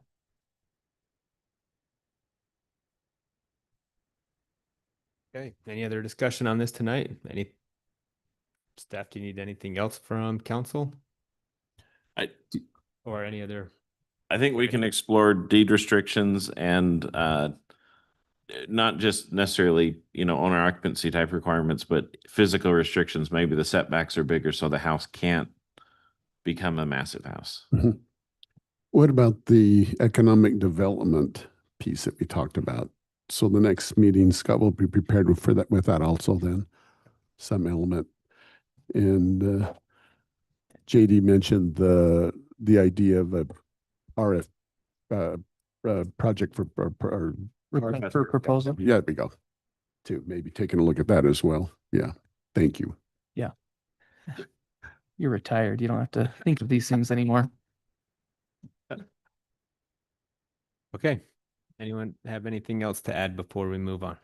So on the RFP, I don't want to harp this too much, but on an RFP, can't we go out and just put that together here pretty shortly and just try to see what interest there is. Because I would love to get that out sooner than later for that corner, just to see, and then we might be surprised by something that comes our way. Mhm. We can put something together and get it out there for the commercial discussion. Mhm. You'd probably want at least 90 days. Yeah. And then for the other discussion, you could, because you'd want them both end at the same time, which is, hey, give Mhm. us commercial proposals, give us residential proposals, so that you're evaluating everything at the same time. But it's something we could get out fairly quick. It's just, you want to give plenty of time for a response, I think.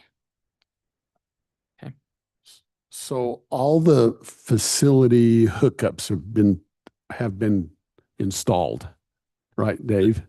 The water and sewer are there. Okay, Yep. okay, okay. And if we did put an RFP out, we aren't obligated to accept any of those. Yeah. We would make it clear that we could reject all proposals if we wanted to. Okay. And with that, usually we would say we don't need full architectural drawings, conceptual, something better than back of napkin is okay. Yep. Okay. Thank you. We'll move on to item number 6. This is discussion regarding the Barker Park Master Plan. Our presenter is going to be city staff. Again, this is discussion only, no votes, and we're going to try to provide staff with some feedback. Try. That's the key.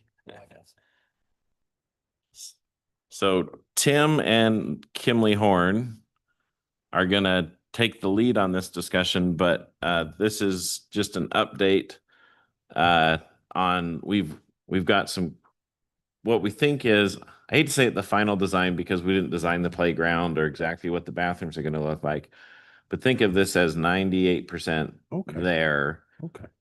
And we're kind of coming and saying, what questions do you have for us, council? Or is there some major red flag you see that you're like, wait a second, you didn't think of this.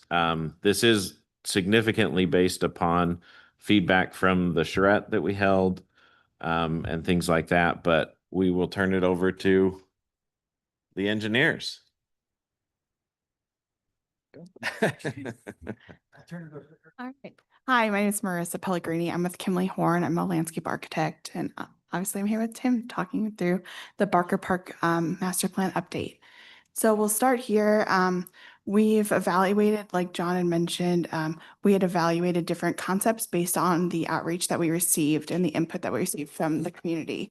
So we had in-person engagement in terms of a community workshop. We also had online engagement with an interactive website with various different interactive tools to be able to gauge interest and prioritization of both amenities that people wanted to see, as well as programs and events that people wanted to see within Barker Park.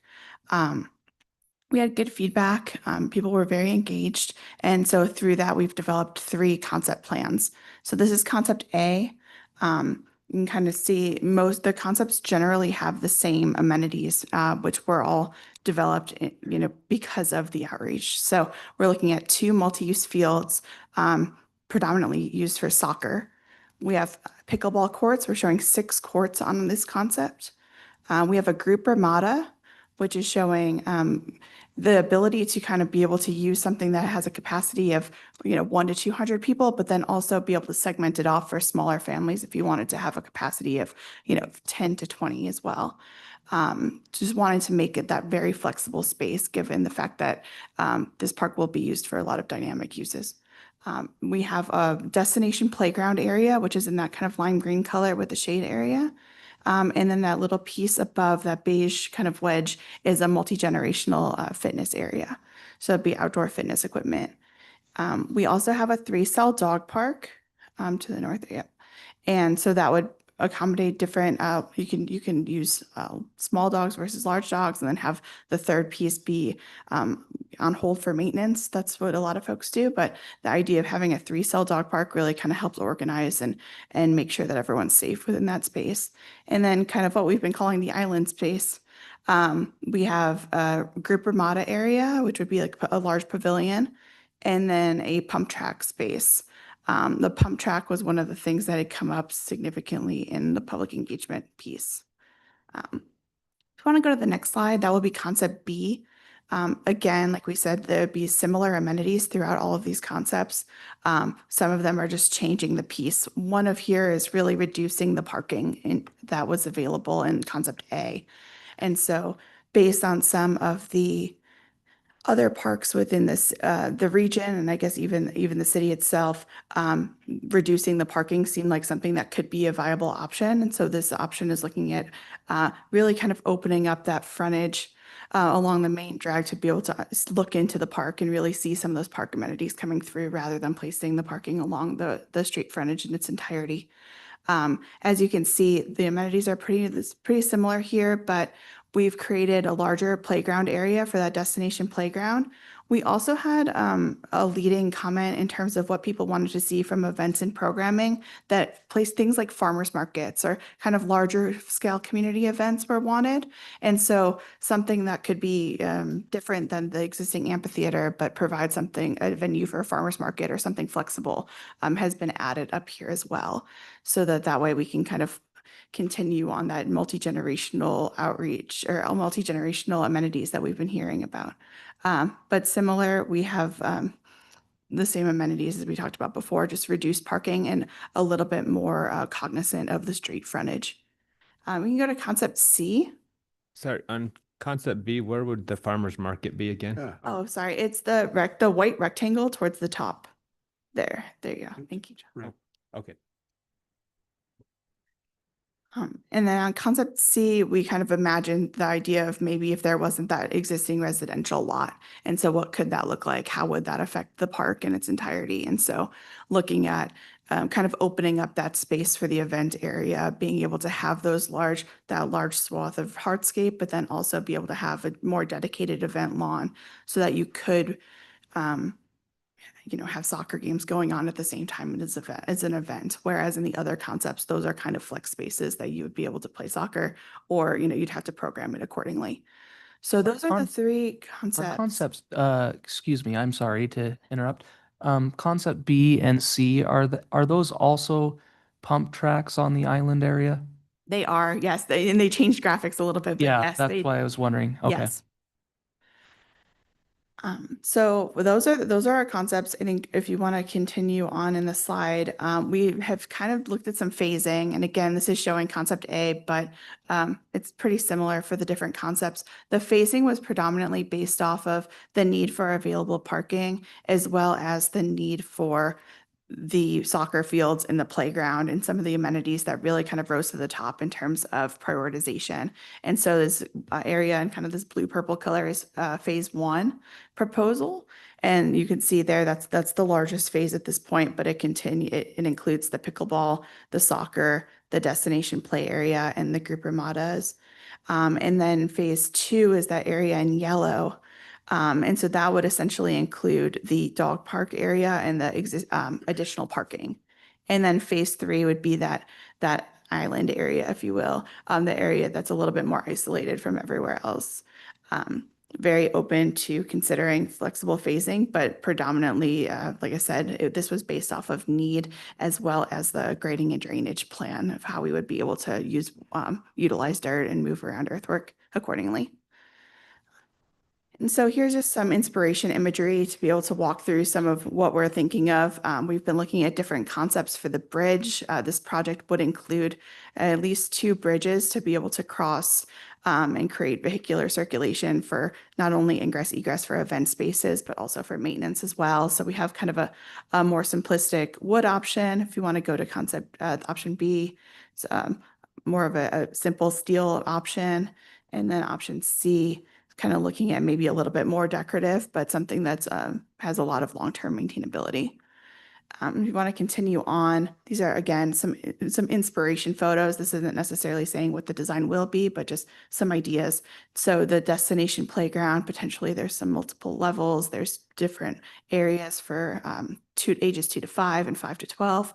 And then again, kind of having that flexible pavilion space to be able to host events, and then also have that flexible turf space to be able to kind of spill out into that multi-use area. Again, on the right here, you can kind of see that group fitness and multi-generational fitness space. If you want to go to the next one. Incorporating shade has been something that comes up quite a bit, and especially on days like today. And so just being able to, have spaces where people can comfortably play outside and be outdoors is something that has kind of been on everyone's mind, it seems, from through the outreach. I want to continue on. Again, ramadas or pavilions, however you want to call them, the ability to be able to host different spaces so that you can have that small birthday party or that small family picnic, but then also be able to host, a corporate event if you wanted to, or a large family reunion type space. And then pickleball courts, of course, we all know what those look like at this point. If you want to continue on, that kind of concludes the presentation. Tim, do you have anything to add? Okay. So that's kind of where we're at with all of our preliminary design work that we've done with Kimley Horn. And so we will be open for any questions that you might throw at us. Okay, questions for Tim, and I'm sorry, I forgot your name. Marissa. Marissa, thank you. Questions or statements? Comments or discussion, I did. Well, I guess the one thing that it gets me troubled a little bit is that, we start talking about, playgrounds and all this stuff again, and all I see is dollar signs for what we have to replace in the future. And I guess what's the big thing with Barker Park is what's the uniqueness, if that's a word. And I guess, when the overall concept was not, kind of playground equipment, it was more kind of celebrating the past and present, that type of thing. And I think we're missing some stuff. And I know, people love all these extra details, but I think if we're missing the trails, I mean, we didn't talk anything about trails. And I think that's the big thing for what the hollows are. I mean, just a lot of stuff is missed.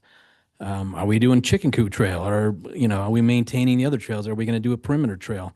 I think there's a lot of things that, I know it's a general concept, but there's a lot of little details in there that, there's no botanical gardens, there's no volunteer possibilities, there's no community garden. We already have a dog park. I don't know why we're doing other things, but I just have a kind of an overall concept thing that we're going down the path of just another park. And I don't necessarily disagree with that because I know we need the space. I know we need more soccer fields or more sports area. But at the same time, I think we're missing an opportunity for a lot of people that wanted to have some type of historical center in especially the island area, and we're just kind of wiping it clean. And I think we're missing that. So I don't want to miss that. The parking is key. And I know, what does Barker Park need? Parking. I mean, that's the first thing. So, and I agree with that. And I don't know some of the concepts.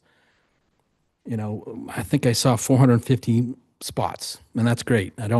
Not disagreeing with that, but I think at the same time, if we're missing the other stuff, what is the city going to do for all the maintenance on the hollow trails, both sides, north and south? Sorry, I'm speaking a lot. I'll stop. Do we know if, do we have an estimate of how many parking spots are in these concepts? 333. Is it actually listed in there? On the bottom. Okay, Tiny. okay. 333. I didn't see that. Okay. There was one that was 493 or something on one of them. Concept A had Yeah. over 400 stalls. So Yeah. I guess the reason I'm asking is on any of these concepts, for maybe a concept that's slightly scaled back on the number of stalls, is that enough stalls to facilitate Barker Park programs at the amphitheater? Because an age-old problem that we've had since the amphitheater has been there is that there's just not enough parking, and so the street just kind of plugs up with cars. And so is the lowest amount of parking of these concept plans enough to handle what an amphitheater program, a big, 4th of July, Cherry Days, firework extravaganza is? I think you know the answer to that before you. Well, no, I want to know, is it close to helping handle that or not? 50%, 60%. Ooh, Yeah. I'd say 10. So That's the reason I'm saying is that if we don't feel like it's even close to handling it, then we have to be thinking towards the upper end of what these concepts are showing. That's why I'm bringing it up. I don't want to underdo it on the parking if we already know that it's a huge problem for big programs. And this might end up being a future site for Cherry Days when we have our annual Cherry Days celebrations. Everything might be at this park. So if that's a consideration in our mind, then there you go. So in theory, the biggest event we have is the Cherry Days fireworks. We figured 6,000 or 7,000 people were in the park. So to do that under our current metric, you'd need 1,500 stalls. So in that scenario, it won't handle that event. The other largest event we have is the North Pole currently. And I'd probably say that the biggest we've seen there is about 1,500 people in there. And so with the lower parking lot and then this plan, which has, call it 300 stalls, you'd be able to, with four people to a vehicle, handle that. But when you start talking Cherry Days, the whole thing would need to be asphalt. And I know that that's not what any of us are suggesting. But sorry, I just wanted to answer your question. Yeah.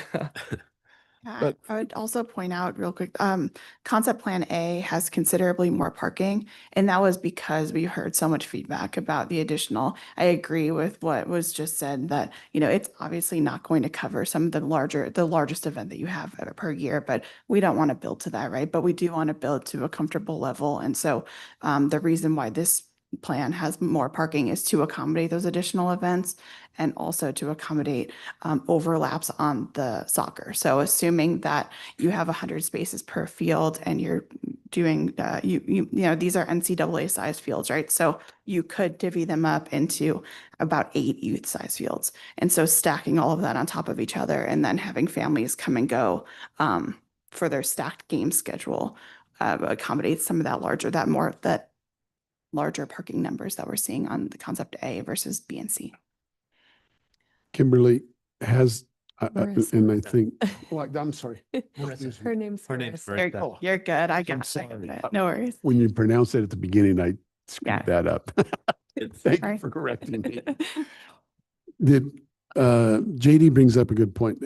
The idea, because we just finished Cherry Days, and I was overwhelmed by the participation and the variety of activities. Did this concept kind of look at how that was going to happen a little bit? How we might move that over? It did evaluate the idea that there would need to be a lot of multi-use spaces, right? Because we want to construct areas that would be able to be utilized for events like Cherry Days, but would also be able to be used by groups of all sizes, right? So a group of 20 can come in and feel comfortable, as well as a group of 200, and et cetera. And so a lot of these larger lawn spaces, like having the two fields side by side, for example, if you decided to move forward with any sports lighting, you could do that around the perimeter and keep that whole area full for an event. And so that could be one continuous area of turf that you have. Again, those Ramada areas, being able to kind of cut them up and keep them holistic if you need to for events, and then having some of those larger swaths of hardscape to be able to really have, food. Some of these were designed for food truck alleys type thing, and different events that you could be able to move around site furnishings accordingly and be able to host a lot of different types of events. Okay. One thing I noticed at this whole Cherry Days is the food element and food trucks. And I assume that's where we're going to always be at. So I see your number of stalls for food trucks. Did you have like 3 stalls or something like that? So actually the food trucks would not really line up on the parking lot itself. It would line up in those swaths, yes, that plaza space. And so there's enough length for about 8 food trucks based on the different concepts. Okay, So they can 8 go food tail to trucks. tail, yes, across the way. Would, But I was would there be power built into that for them? And I don't even know if we have to provide power to them. So we would, and this is again, 98% was probably the wrong number, but call it 90% because we need to lay out, this is where the power is going to go. Okay. This is where like Still gonna speaker do that. cable will go for our, Okay. and a good example is, one of the things we've talked about that isn't shown is there needs to be some way for maybe this neighborhood to connect to the park without having to go all the way. So some sort of staircase. Councilmember Pulver brought up trails. I mean, there's an opportunity to put the trail here, and then obviously we will do something in the hollow that isn't shown here, because we're not constructing it tomorrow, unless you want to. But- We got the money, right, Peter? We could just, But you are saying the comments that Chris talked about yeah. will be added to that detail. I think, yes, absolutely. Because, you know, as you look at the different concepts, there's a lot of, I call it programming that can happen. You know, again, one concept was that the playground should be Wild West themed, and we haven't decided that at this level. That would be decided when we go to actually buy the playground. So Will food trucks, space, and utilities be provided that will accommodate yes. Cherry Days? Okay. That's good news. Yeah, we've been evaluating infrastructure to be able to hold an event, and we've been looking at different capacities as well. And so, once we decide on the concept to move forward, we'll be looking at construction document, kind of site plan level of these concepts to be able to make sure that we have all of those things accounted for in the master plan level. I do also want to just quickly address that we have anticipated the need for trail alignments, and some of these aren't depicted as graphically clear as we probably should have, but there will be trails along the hollow, and then also definitely a perimeter trail that's kind of shown, but I think maybe gets lost a little bit graphically here. I also just wanted to point out the phasing plan. Maybe we can go to that slide quickly. One of the reasons why we chose this for the phasing was to be able to have phase 2 be predominantly parking, but because of events like Cherry Days, to be able to construct phase 1, but then keep the rest of that area available for overflow parking was a real advantage, right? So even if you didn't go ahead and construct phase 2 right away, that could still be utilized for overflow parking for events. Can I ask a few questions? This is a phenomenal job. Great job on the planning and all of the work, the pictures, all of the items that have been incorporated here, included. I think it's very well done. I'm curious to staff if this is similar to some time ago when we did the study in Southtown, and it was kind of like a huge grand dream that was never going to really happen and not affordable or something. Is this like a wish, or is this practical? So I will I'll say it this way. The other plan, and I'm just going to pull it up since I have it on my computer and it would be good for people to see. The other plan is more wish listy. The other plan is more wish listy with because it has some very large, very expensive components like a splash pad and like a high adventure park. It's not coming up. It's small. It's on one of those screens. Oh, sorry. Somewhere. Let me do the stop share. There we go. So, there were some components in here that were very expensive. When you're talking the general landscape, trails, things, this isn't a bigger ask financially, because this park was supposed to be $8 million 10 years ago, 12 years ago. It's more expensive now. We don't know. I mean, they're giving us a concept. We're not talking about that tonight, but when you look at what we're going to collect over on impact fees, it's not something we can do next year. However, there are some things in motion like fundraising, naming opportunities and things where we may be able to, with those efforts, with some ramp efforts and with city impact fee funds, accomplish this and have the whole park built out in, I think the timeline that we used last year was 10 years. I mean, I think it's doable, but it's going to still be a stretch. So is it more like 8 phases then, or are they going to do all of phase 1 in 1 year and then take a couple of years break and then do phase 2? I think that you have to do, like Marissa mentioned, sorry, I'm trying to make sure that folks on Zoom can see what we're talking about. You have to do the biggest phasing portion first because of the amount of dirt and utilities that are getting moved. But that would be in a 1 year time frame, or in like a It would probably be a 2-year construction. Okay. Would be my guess. But then you would probably want to build phase 2 within 18 months. Yeah. The island, there's there's an interesting concept here. The island could go first, but phase 1 and 2 probably have to be closely tied Yeah. together. I love the idea of having phase one first. I think we need a place to have cherry days and a gathering place, you know, a hub of our city. We've been talking about that for so long. I think the phasing is great. I like phase one first and phase two is right behind that. I think it will definitely be utilized. I think we can have an opportunity for revenue coming in with the soccer fields there. Personally, I've never seen the exercise equipment in any park ever used when you see it. So I wouldn't have picked exercise equipment, but I do wish that there were more opportunities for the food trucks. I think at Cherry Days, there were long lines at every food truck that was there. It was very prominent part of our event.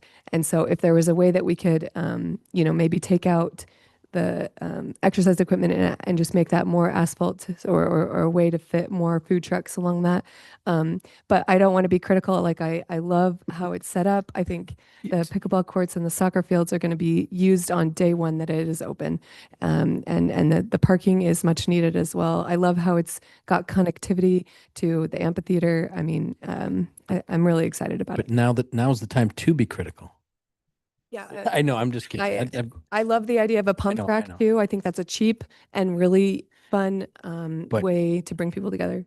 I think the uniqueness needs to be talked about a lot. And I don't know. I mean, that's obviously down the road. I think I agree with the phasing. I'm not trying to be, well, yeah, I guess I'm trying to be critical, but just so that people get, you know, kind of get out there that, and I guess, John, one thing that we haven't really talked about, I know it's kind of in the weeds, but how is the 501c3 going to be dovetailed in there?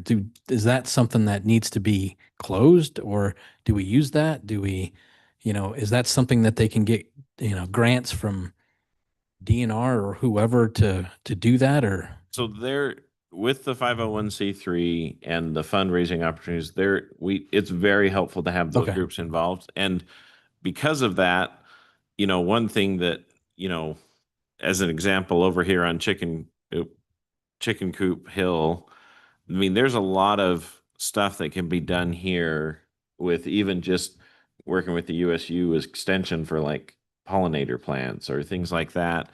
And then as you look at some of the other concepts, it's probably safe to assume that this island concept is not currently favored because the pump track is maybe bigger than we need.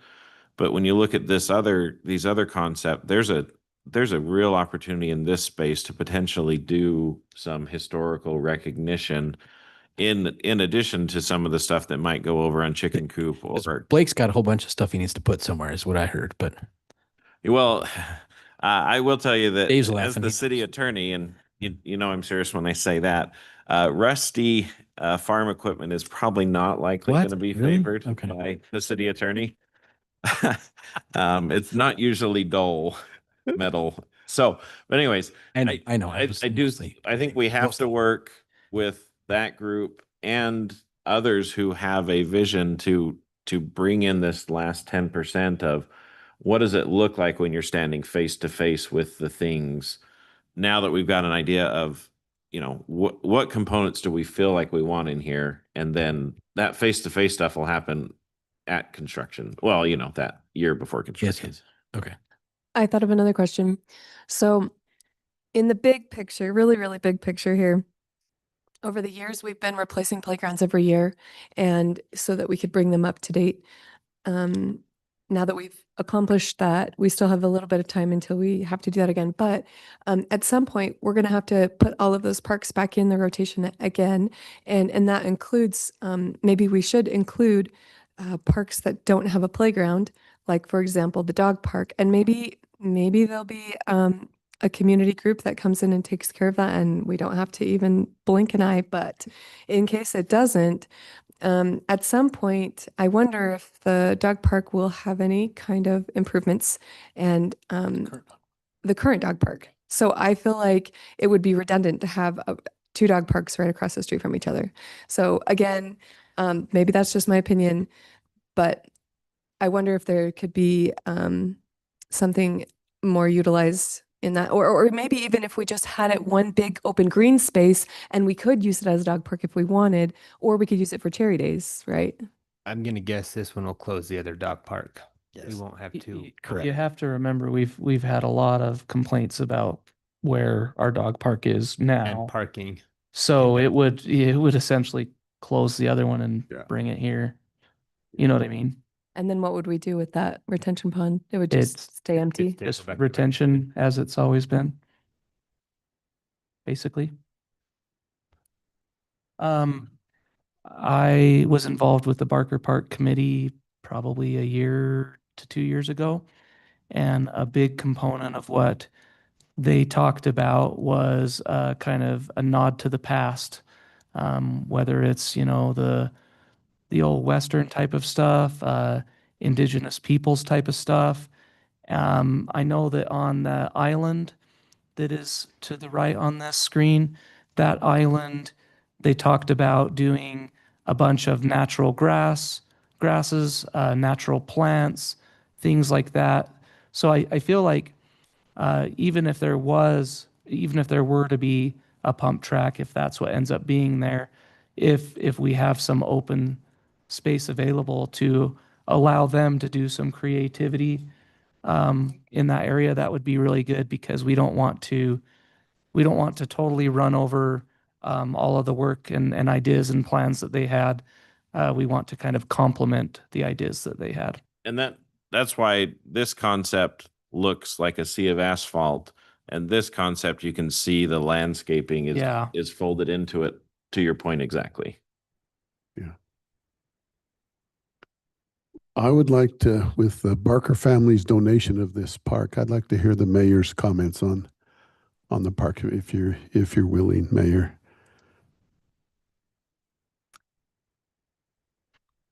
I think most of we'd like to see a plan and actually, see it getting done. That's the big one. But You're oh yeah, Hey, get it we're done with. yeah. Question I had on parking. Does that meet our city standards for parking lots? Or do we have to have dividers and there's tight islands and break up the parking lot so it's not a sea of asphalt? Under our current zoning standards, we would need to include some things. So we'd With- lose a few stalls here and there. With some potential revisions that we're talking about, particularly to handle snow. We're trying to think of creative ways to do so that we end up with the same amount of landscaping in a parking lot, but it's easier to plow. Because right now, every 10 stalls, you'd have one of the stalls would be a bulb out, and it's really hard to plow around those. So we're looking at creative ways to landscape and maybe even increase the amount of landscaping in exchange for shifting the code for not just the city, but for all commercial. I like that. Also don't want to lose sight on, we had talked about potential of a community garden along one of these parts of the park. I think the last time that we talked about it conceptually was on that west end where that parking lot is. So not saying everything has to be resolved today on it, but that's another thing that we probably want to. I think there was enough demand, there was enough people that were interested in it, that it'd be nice to have a small section of the park that is dedicated towards having plant boxes and such. So let's just not lose sight of that. I don't know how much room it would actually take to do that, but I think there were some people that were sad when our community garden had to go away. That was in my initial rant, but anyway. Well, and a good example is you could take this concept A and that parking lot that's eliminated in concept B and the playground is moved up. You could change that out for a different component, and maybe it is a community garden. Visibility around a community garden is nice so that you don't have individuals in there helping themselves to the food. Or we had was it a green bean bandit who was planting green beans in everybody's boxes? I think so. Or on concept day, you just make each of those little circles in a pump track community garden. The bikers have Yep. bike around it. Well, Don't smash the In a tomatoes. couple of meetings, I've heard the crosswalk idea, John, getting people across. And I think you had a pretty good response to that. Could you go over that again for us, please? So the idea was that up here at 1050, there needs to be a better pedestrian crossing, especially if this park, with this park coming online, because there's already a good number of people who use it. And they're, well, sorry, you can't zoom in on a PowerPoint, it just zoom. But there is a crosswalk there, but it could be improved as part of that Okay. conversation. Yeah. And there's no way to buy that house that's sitting. There is But it'd be absolutely a way. It is one of my, it's one of those, I don't often say I was right, but we should have bought it when Scott Barker, who lived, and his brothers, when their parents no longer needed the house, they offered to sell it to us, and we didn't at the time purchase it. So I do like this concept a lot, in the sense that Yeah. when you lose that house, Oh, the park flows together. oh a little yeah. better. But But it it's- is what it is. the ground is probably, again, like we'd mentioned earlier, worth $200,000. I mean, it's a half-acre lot. The structure is probably worth another $350. I mean, I'm ballparking, Oh, yeah. but you'd be throwing away $300,000 structure for the long-term Yeah. vision of the park. And that's not an inappropriate thing to do. Cities, for the greater good, tear down houses and things all the time to just make things function better, like we did on 450 with the roads. Oh, yeah.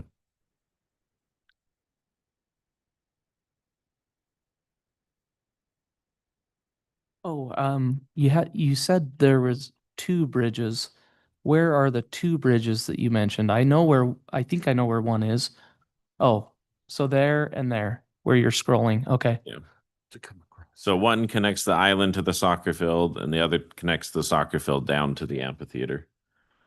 And the reason is that those of you, I think most of you have probably been in the hollows. These banks are so steep, it would be hard to get from one side to the other. And so the bridge would be a Yeah, and- vital and- component. And that does take some time to get those approvals and permits I researched that during our little Build Barker Park thing, just to try to figure out how to make a ramshackle bridge. It was, remember the Tim Billings Bridge that never, anyway, moving on. Yeah.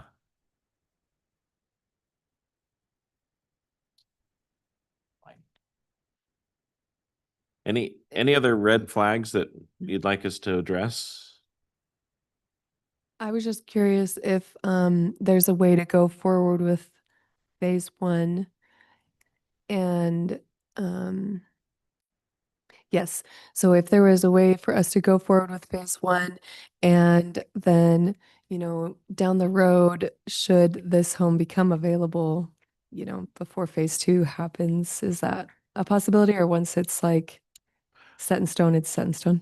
No, you could definitely do it later, because it is in phase two. So you'd probably really want to have a good decision. As you could see from that concept C, you potentially could lose some of the flow of this design, but you wouldn't lose the flow of this design. You'd just be adding a different component up there, Right. maybe the community garden Yeah. type thing. I'm not big on the community garden idea, but I do think we shouldn't slow down and wait, assuming that we can try to buy that home, because I think we should get going as soon as possible. But I also see the value if we were able to have more property available. Again, just finishing Cherry Days, the porta potty that we have to bring in. Can you, and I see restrooms. Can you just comment not the efficiency, but the number of restrooms that are allocated given the number of people we would be entertaining at Cherry Days? Yeah. And and how also- short are we there? Yeah, and I don't think we really are, because some of these little pavilion spaces that you see in white, those could be also set up to be, as we get more into the design phase, more of restroom facilities, type facilities, water fountains, things like that. So we do show them as the little kind of the white Mhm. rectangular boxes Yeah. on there. And so you can kind of spread those out here and there Okay. through the park. So you will also be doing some kind of calculation, Mhm, how many you absolutely. need? Correct. Okay, okay. The health department lets us know how many stalls we need Correct. based on our people. And Good. for Cherry Days, we will always need some extra porta potties, Okay. but we will have right now in the main park, there's only the one bathroom. Yeah. This one, they'll give 4 different locations so that Okay. it's closer to people. Okay, good. Okay. I want to mention one thing, and I know that when we did our charrette with the community, there was a lot of choices, and we as the committee kind of took the top 4, correct? Or is it 5? It could be 4. Yeah. Oh, I think it was even more. It was by the top. Yeah. Oh, okay. So we really kind of took the top 8, kind of got it down to the 4, and that's kind of, for example, what was the choice of people on the charrette, and dog park was one, and pump track was another, and so we've kind of made sure that the designs that you see has definitely incorporated what our community workshop has developed. So you can kind of see that. How that all breaks down per votes that we got.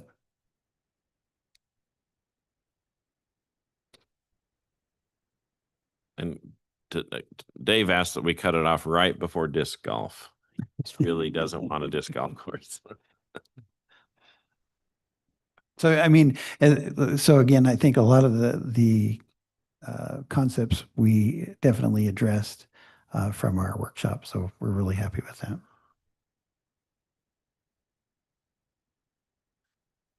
With our impact fees that we are starting to save up at a higher tick right now. Phase 1, are we estimating 5 years out, 7 years out? What's our estimate? I think it would make sense. We talked about grants, so we could 4 or 5 years out or whenever it is, we put in for a ramp grant application as part of this. But what's your estimation, staff?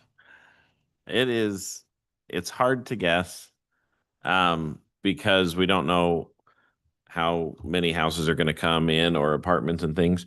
But to put it into perspective, every 200 houses generate $1 million in impact fees for parks. And so with our historical average, that's about 2 years. And so we would really getting some outside funding would help things move much quicker. Because phase 1, like I mentioned before, the original estimate was like $8 million. That would take us 16 years. And I think we need to do it faster than that.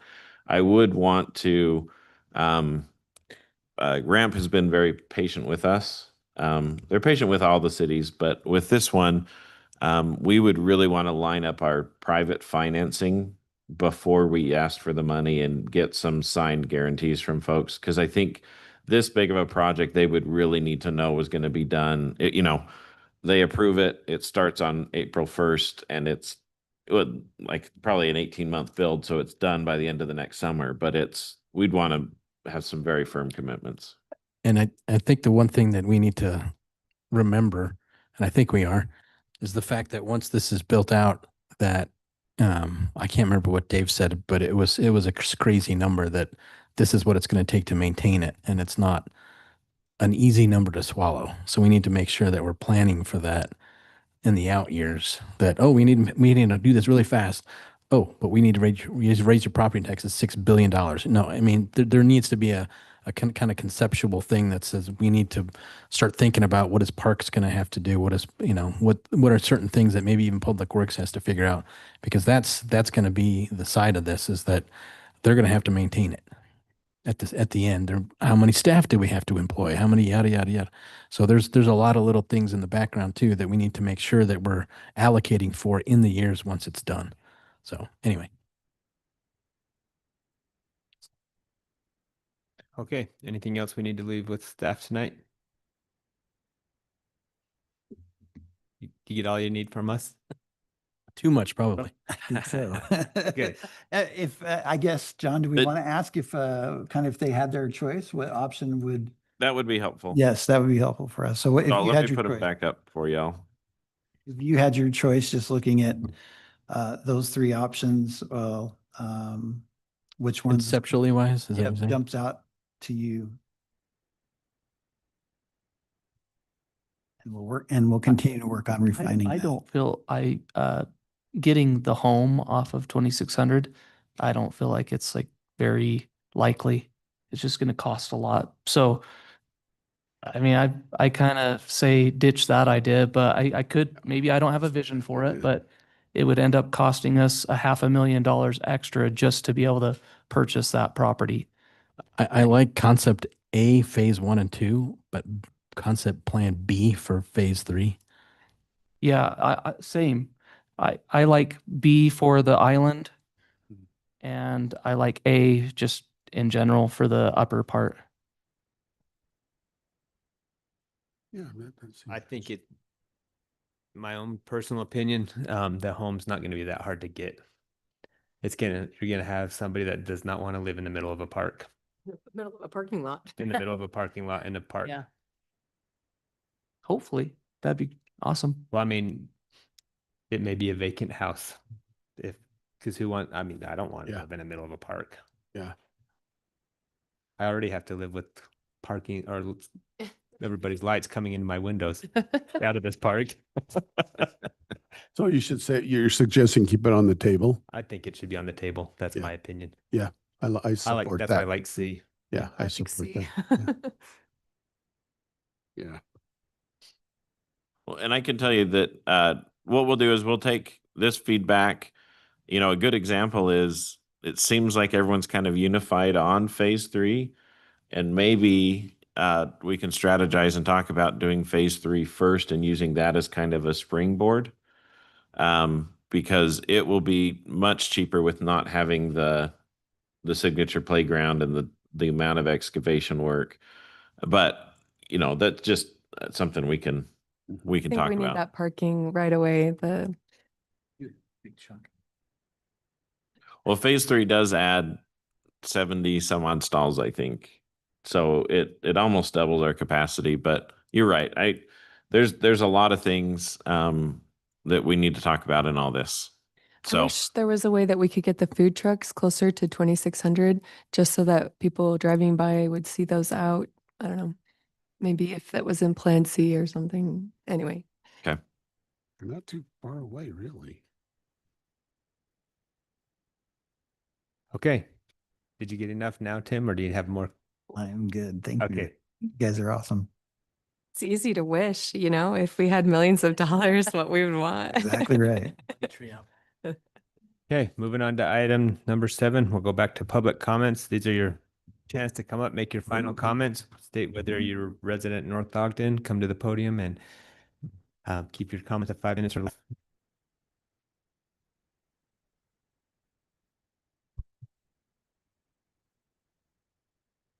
My name's Gary Stewart. I have 3 lots on 450. Looks like everybody got tired of waiting, so looks like I'm about the only one left on 450 to even make comments on this. But when we started this project in 2017, I don't know how many of you were on the council or worked with the city. I know John Call was. Mayor Taylor and John came around to all the neighborhoods and talked to us, and we discussed all the plans for this road. And all the plans that we discussed at the meeting we had at the city too, where they brought maps out, told us everything was going to happen. It's not happening with this road. We don't follow hardly any of the guidelines that we set out to do. The things that we were told, we were deceived on a lot of things. So many things have not happened in 9 years. We've put our life on hold waiting for this street because we couldn't do any improvements on our lots. All the neighbors were forced out of their houses, waiting all this time, nothing happened. The person that lives across the street from me, where we're leaving the house now, defeats the whole purpose of what they set out to do and told us was going to happen, was to alleviate that curve in the road. And now it's not even happening. We're leaving a house right in the middle of the project that doesn't meet any of the setback requirements. The city is backing off on everything for this house. The project's not even turning out the way it's supposed to. I've had 6 cars total out in front of my house into my wall. I've had 2 motorcycles. That road is such a joke, and we've been put through hell this last year on the road construction. It is so bad. I've lost 3 tires on my trucks because the road is so rough. We have a 6-inch drop on our side, our curb and gutter to get in our driveway. It's just turning into a total joke. We can't get any answers from anybody from the city. I call in, everybody, oh, you'll have to talk to somebody else. I got transferred one day 8 different times because somebody couldn't answer a question. They wanted somebody else to deal with it. Everybody here that was here for comments isn't here now. We wasted so much time. The few of us are still here. But this meeting was supposed to be about the road, and everybody almost is gone now, so we can't even comment on it. And now we're changing the whole idea of it being a commercial roadway instead of a residential. When they decided to do this, it was between our side of the road and the other side. And they elected to go on the west side because they were going to give us 4 of the houses on my side of the road. The city was going to donate the land to us and move the road to the west. And now I guess none of that's happening. So I'm just really frustrated because we can't bother to follow what we were told. And if you want to check any of the things I'm saying, look at all those meetings, the maps you presented at that meeting we had down there at the library 9 years ago. When Mayor Taylor was running it, it was running smooth. Then everything got stopped. John, you know what it was like. You were really good to talk to us on it, but nothing's happening the way we talked back then. I mean, I can find the documents, counsel, for you if you want. But why is that house being left when there's no room? That is going to be the most unsafe condition for somebody living in that house, having the road go 3 feet from the edge of their garage. That road is so dangerous anyway. So does that mean any of us on the other side of the street don't have to follow any of the rules for building? And all our setbacks can be erased and we can build right next to the road too? I mean, it's So- something to think about. We've had our engineers and county engineers, everyone's involved looked at that house and said it's okay. Would you want to live 3 feet from the road? I'm not- What's the city setbacks on it? 30 feet from the curb and gutter. I haven't looked at it. All I'm saying is the engineers that have all looked at this project said that house is okay. How's it okay? When it doesn't meet anything that the city has promoted for years and years, the setbacks, the requirements to build a house. We can look into it. We'll look into it more. How many of the city council drives up that road and looks what's going on? Well, none of us right now because the road's closed. No, it isn't. It's open on the end. There's people, we have to drive to our houses Yes. and the other roads, you can turn down This the is not side road. supposed to be back and forth. It's supposed to be your comments and then we'll take notes and we'll respond at the end. But the road is supposed to be closed for through traffic, so I'm pretty sure none of us drive through there. What about compensation from the city for all the damage on our vehicles? If you want, we will get with you and we'll discuss this. But this is Okay. not a back and forth in public comment. I understand. But everybody got frustrated and left. So we don't have many people to comment on it. And I don't know why they called the meeting if we weren't going to do it earlier like that.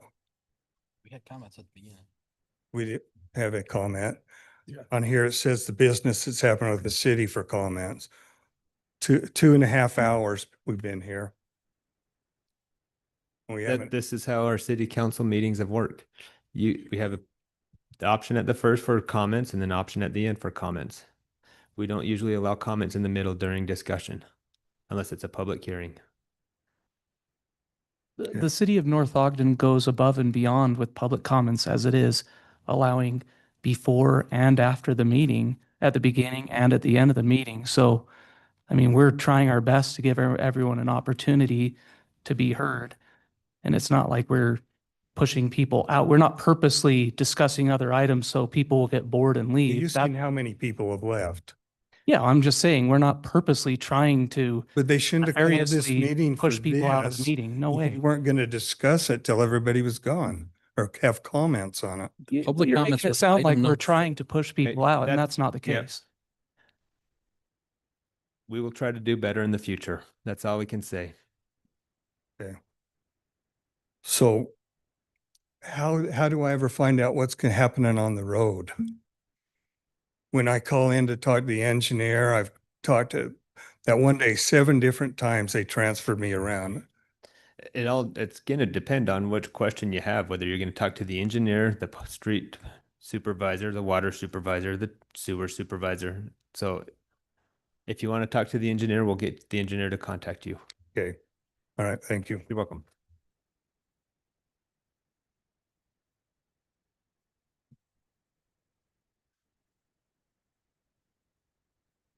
Hello.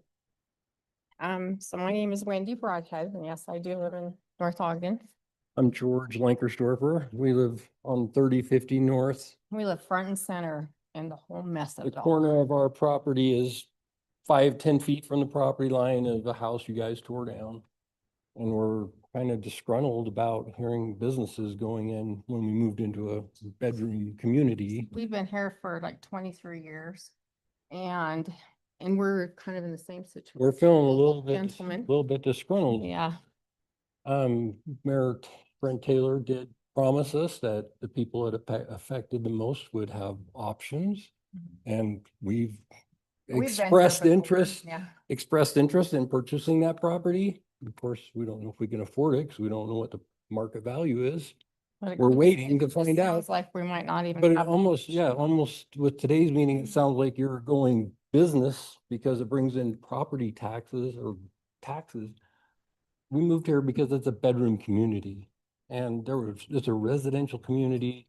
We put up with renters for 10 years, whatever. I mean, Yeah, by the way, there's a major rat problem. I don't know if you guys are aware of this. Like they're It's- talking about taking care of the weeds, but Yeah. there's a lot of rats. so we put up with a lot of stuff and now we come to this meeting expecting hopefully to hear that maybe we're getting to the end of this. And now it's all about, let's figure out how we can make money, lower property taxes. Well, we're willing to pay a little more property taxes to live in a bedroom community. So So, yeah, so my question is, do any of you guys live in that area? You do? So do you, I feel like, I'm just hoping, and I appreciate what you said about making sure that. Right. Hopefully a 2-story building, because if something happened right there, we would lose our whole mountain view. Our property value would definitely be affected. And yeah, you so I put in a really business there and appreciate it's that all you said parking lot, that. that's gonna affect our property value. I mean, it's just, there should be another house there. And so I and- know we're just the peon people. We are. And so I understand that it's all about growth, 40 years, all that stuff and money. And we don't make the money, but I feel like we should be considered, and all the people did leave. Yeah. All our All of our neighbors. neighbors lived all here, our neighbors and they all were- left. They left. So it is really, Okay. really sad to So- happen this way, but that's the way it works, I guess. But please understand that you are affecting people in our lives. We've been in it for the long haul for like 10 years now since Yeah. it started. It's directly And so, impacted. and I don't know if you guys all have, probably some of you have, but it definitely affects, us peon people. So anyways. Thank you for your time. Thank you. Can we ask, just because I want to make sure I understand, which property, if you were given the opportunity to purchase a piece of property or purchase a property, which one are you interested in? So it Can you is. pull up it the would have map, been- please, John? The Sorry. address, I believe, was 3049 North. And or so our 30 plan is to do exactly what some of you were talking about, just to put a small little house. Right. And we would like either rent it to our own children I'll who point can't to that. afford anything. Okay, thank They're you. living with us right now. Or, This is our. And it would be this property right here. Okay. And like I say, you bring it back to here, it's a tiny little lot. That corner right there is like 10 feet away from the property line. so we're just like imagining like a house 10 feet from our property line. So if that were to happen, would the city put up fencing Put up a crazy Right. giant wall, so we're like in prison. I mean, it's just all these. I just wanted to, I truly wanted to know which property you would be interested in as we're thinking through this, because It's probably the it's- smallest lot, I would think. The one right above it's pretty small as well. But, okay. I know that our neighbors right above us and right above them have both expressed interest in, if, again, if the price works out, buying, if they have an option to buy the property. I think that's on the table, to be perfectly honest. Okay. So that's, Wasn't discussed tonight. well, Sounds yeah, like that's we're- a little bit was. That's a good point that it wasn't discussed much. So, that's Like we're all going that- business. It's on my, Just this young valid man point. here, he was all about this in effect. Okay. Was Yeah, said that American- we would be given off the first option. and then The people that affected the So- most would have the first option. we And affected. we've been majorly affected and will be continuing to be Like my affected. house is gonna have some seismic structure issues. We- You should hear what they're doing back there Yeah. anyways. Just one comment. There was various options. I wasn't looking at one option. I know, Okay, but it didn't seem like the option that would help us was really discussed. I think if it was discussed, I apparently wasn't listening very close. but there anyway. was an option on selling. Thank you.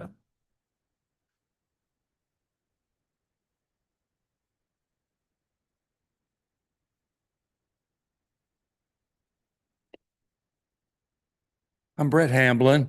The normal requirement, I guess, is to say I live in North Ogden, but I want to add to that a little bit in that I'm a little prejudiced on the information what I'm going to say here, because I live on Deer Meadows Drive across the street from the amphitheater.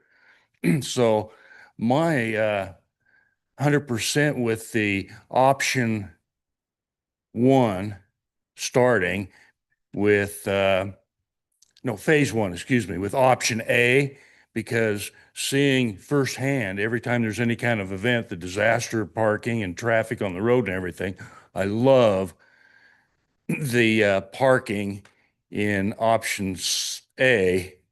And as phase one, yes, sooner the better for anything that goes on there. Thank you.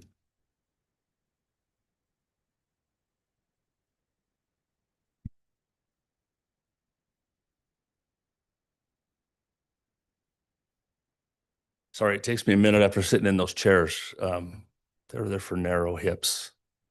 And my right cheek falls asleep. Kevin Burns, North Ogden. Go to the property up on 450 that's been discussed. We've heard a couple of times on other meetings that when this plan was originally started back 10 or so years ago, that there was some discussions about property owners having like some first opportunities to purchase some property. But I think there's probably some state statutes and stuff that regulate how those city properties can be sold and how that has to work, and that maybe there were some agreements made or some promises made that folks making those didn't actually have the authority to make. And I think if that's the case, it's important that we clarify that for those property owners up there, so that they don't get their hopes up or have some false understandings of what can take place up there. So I think it'd be pretty important and helpful for those neighbors. I don't live up there. I'm one of the peons in the flatlands, so that's as we're labeling those tonight. But I think it'd be important for those neighbors. I know if it was me, I'd want to know that there's rules and regulations that are going to prohibit me from having first dibs on the property, that I'm going to have to be involved in a competitive bid process. So if there's an attorney or something that can help clarify that for them, that would be very nice. Thank you.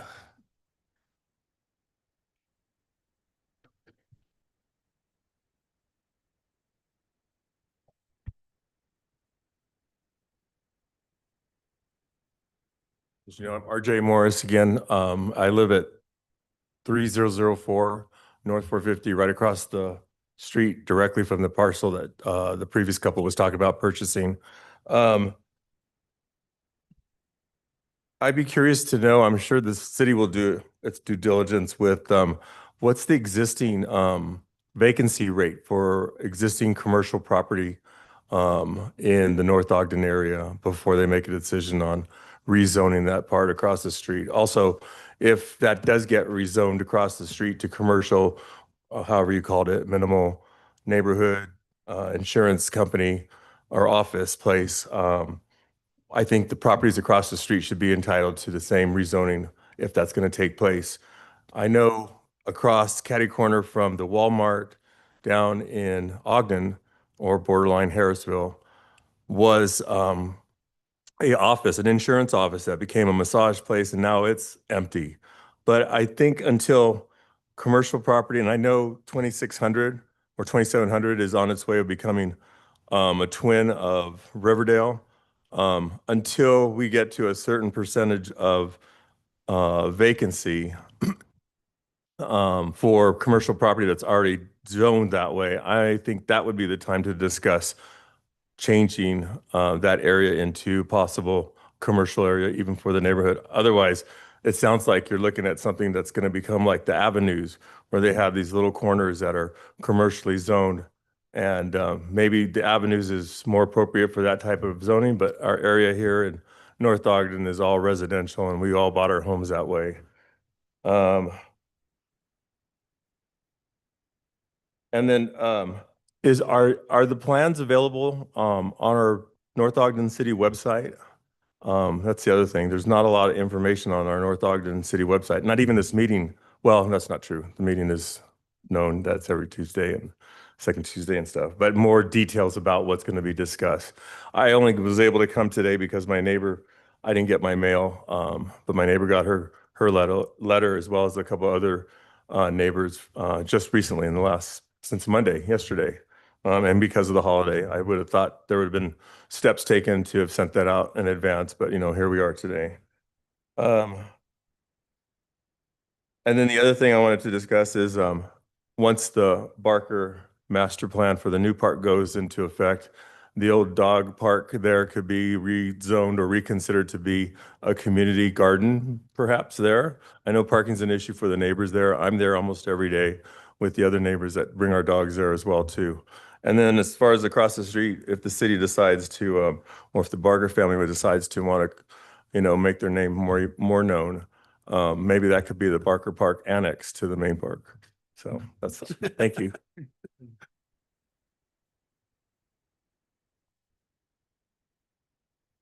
Again, Kelly Carmichael, 460 East 3000 North. I made my comments earlier. My last question was, so with the west side being maybe the R1, R8 commercial, as he mentioned, with the vacancies with commercial, what is that percentage? And on the east side, with the gentleman saying that the 4 houses that are on our side, is there anything in the plans about our houses ever being rezoned to go commercial? So maybe that would be something that would be tabled for the next meeting. That's it. Thank you.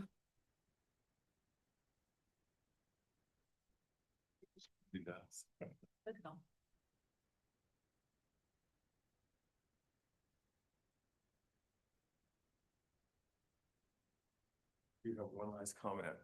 In regards to the house that's still standing, I think I just bought my home in 2019 up here from the Johnson family, but what she shared with me, Dolores Johnson, that eminent domain took place years ago and took 10 feet apart of the property on our side to expand the road. And I'm guessing at one time before all that took place to widen the road 15, 20 years ago, or however long it was, the property setback for that house that's on the corner was 30 feet until the city came in and took part of that to widen the road back then. So at that time, it was probably 30 feet meeting the setback, but right now it's not. That was it.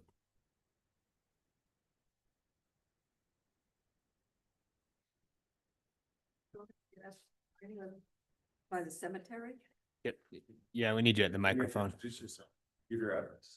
I'm Kelly. I live on the north side of the cemetery. Is it ever going to encroach in there? With all this stuff going on, because there's some twin homes over here on this side on the street and they talk, so anyway, rumors. It won't come over on the east side near the cemetery, those houses wouldn't be knocked out. I mean, I don't know what's going on now because it doesn't sound like anything's doing what it's supposed to. Anyway, have you heard that? No. Okay. We don't know anything going. It was just a rumor and I thought, I just better ask. I'm here now. Is Councilmember Pulver, are you involved in this other rumor? I probably, is it Yeah. Maverick Lane? So, But yeah, but is she talking about the houses that are possibly being put on that side, the little five east one? side. So the question I think is the road going to be expanded again? Or are and you taken talking about out? houses? I'm talking about, here's Washington, here's 2850, here's a cemetery. And it seems like it's pretty close to what's going on. And will you expand it over to the cemetery? Is that a plan at all? So as I was saying, the road is designed to serve us through build out. So this should be the maximum size road. It was originally designed by the engineers at 132 feet, and we pared it down to 102, and now it's 92 feet, specifically to save houses so that we didn't have to take both sides of the roads and basically take every house from 711 to 3100 out. It was designed to be smaller so that it could handle the traffic but not take every house. Okay.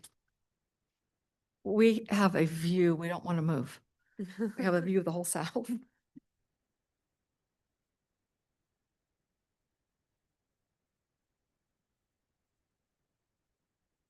Thank you. Okay, not seeing any other public comments. We'll move on to the mayor, council, and staff comments. We'll start with staff. Joyce, Peter, Dave, Scott, Tim, Chief, John. Yes, to highlight Kevin's comment, the law changed 2 years ago. Cities are now required to list properties at market rate for 45 days before they can sell any property. It ties back to a case with Ogden School District and Ogden. They traded some property around and some people cried foul. So there are some provisions that allow for, if you do it publicly for like the moderate income housing goals we're talking about, but that's the new rule is 45 days on the market, and you have to have a good reason why you don't take the highest. But you still could rezone and deed restrict all that stuff. Correct. For that property so that whoever grabs it needs to. Yes, exactly. Yeah. Yeah.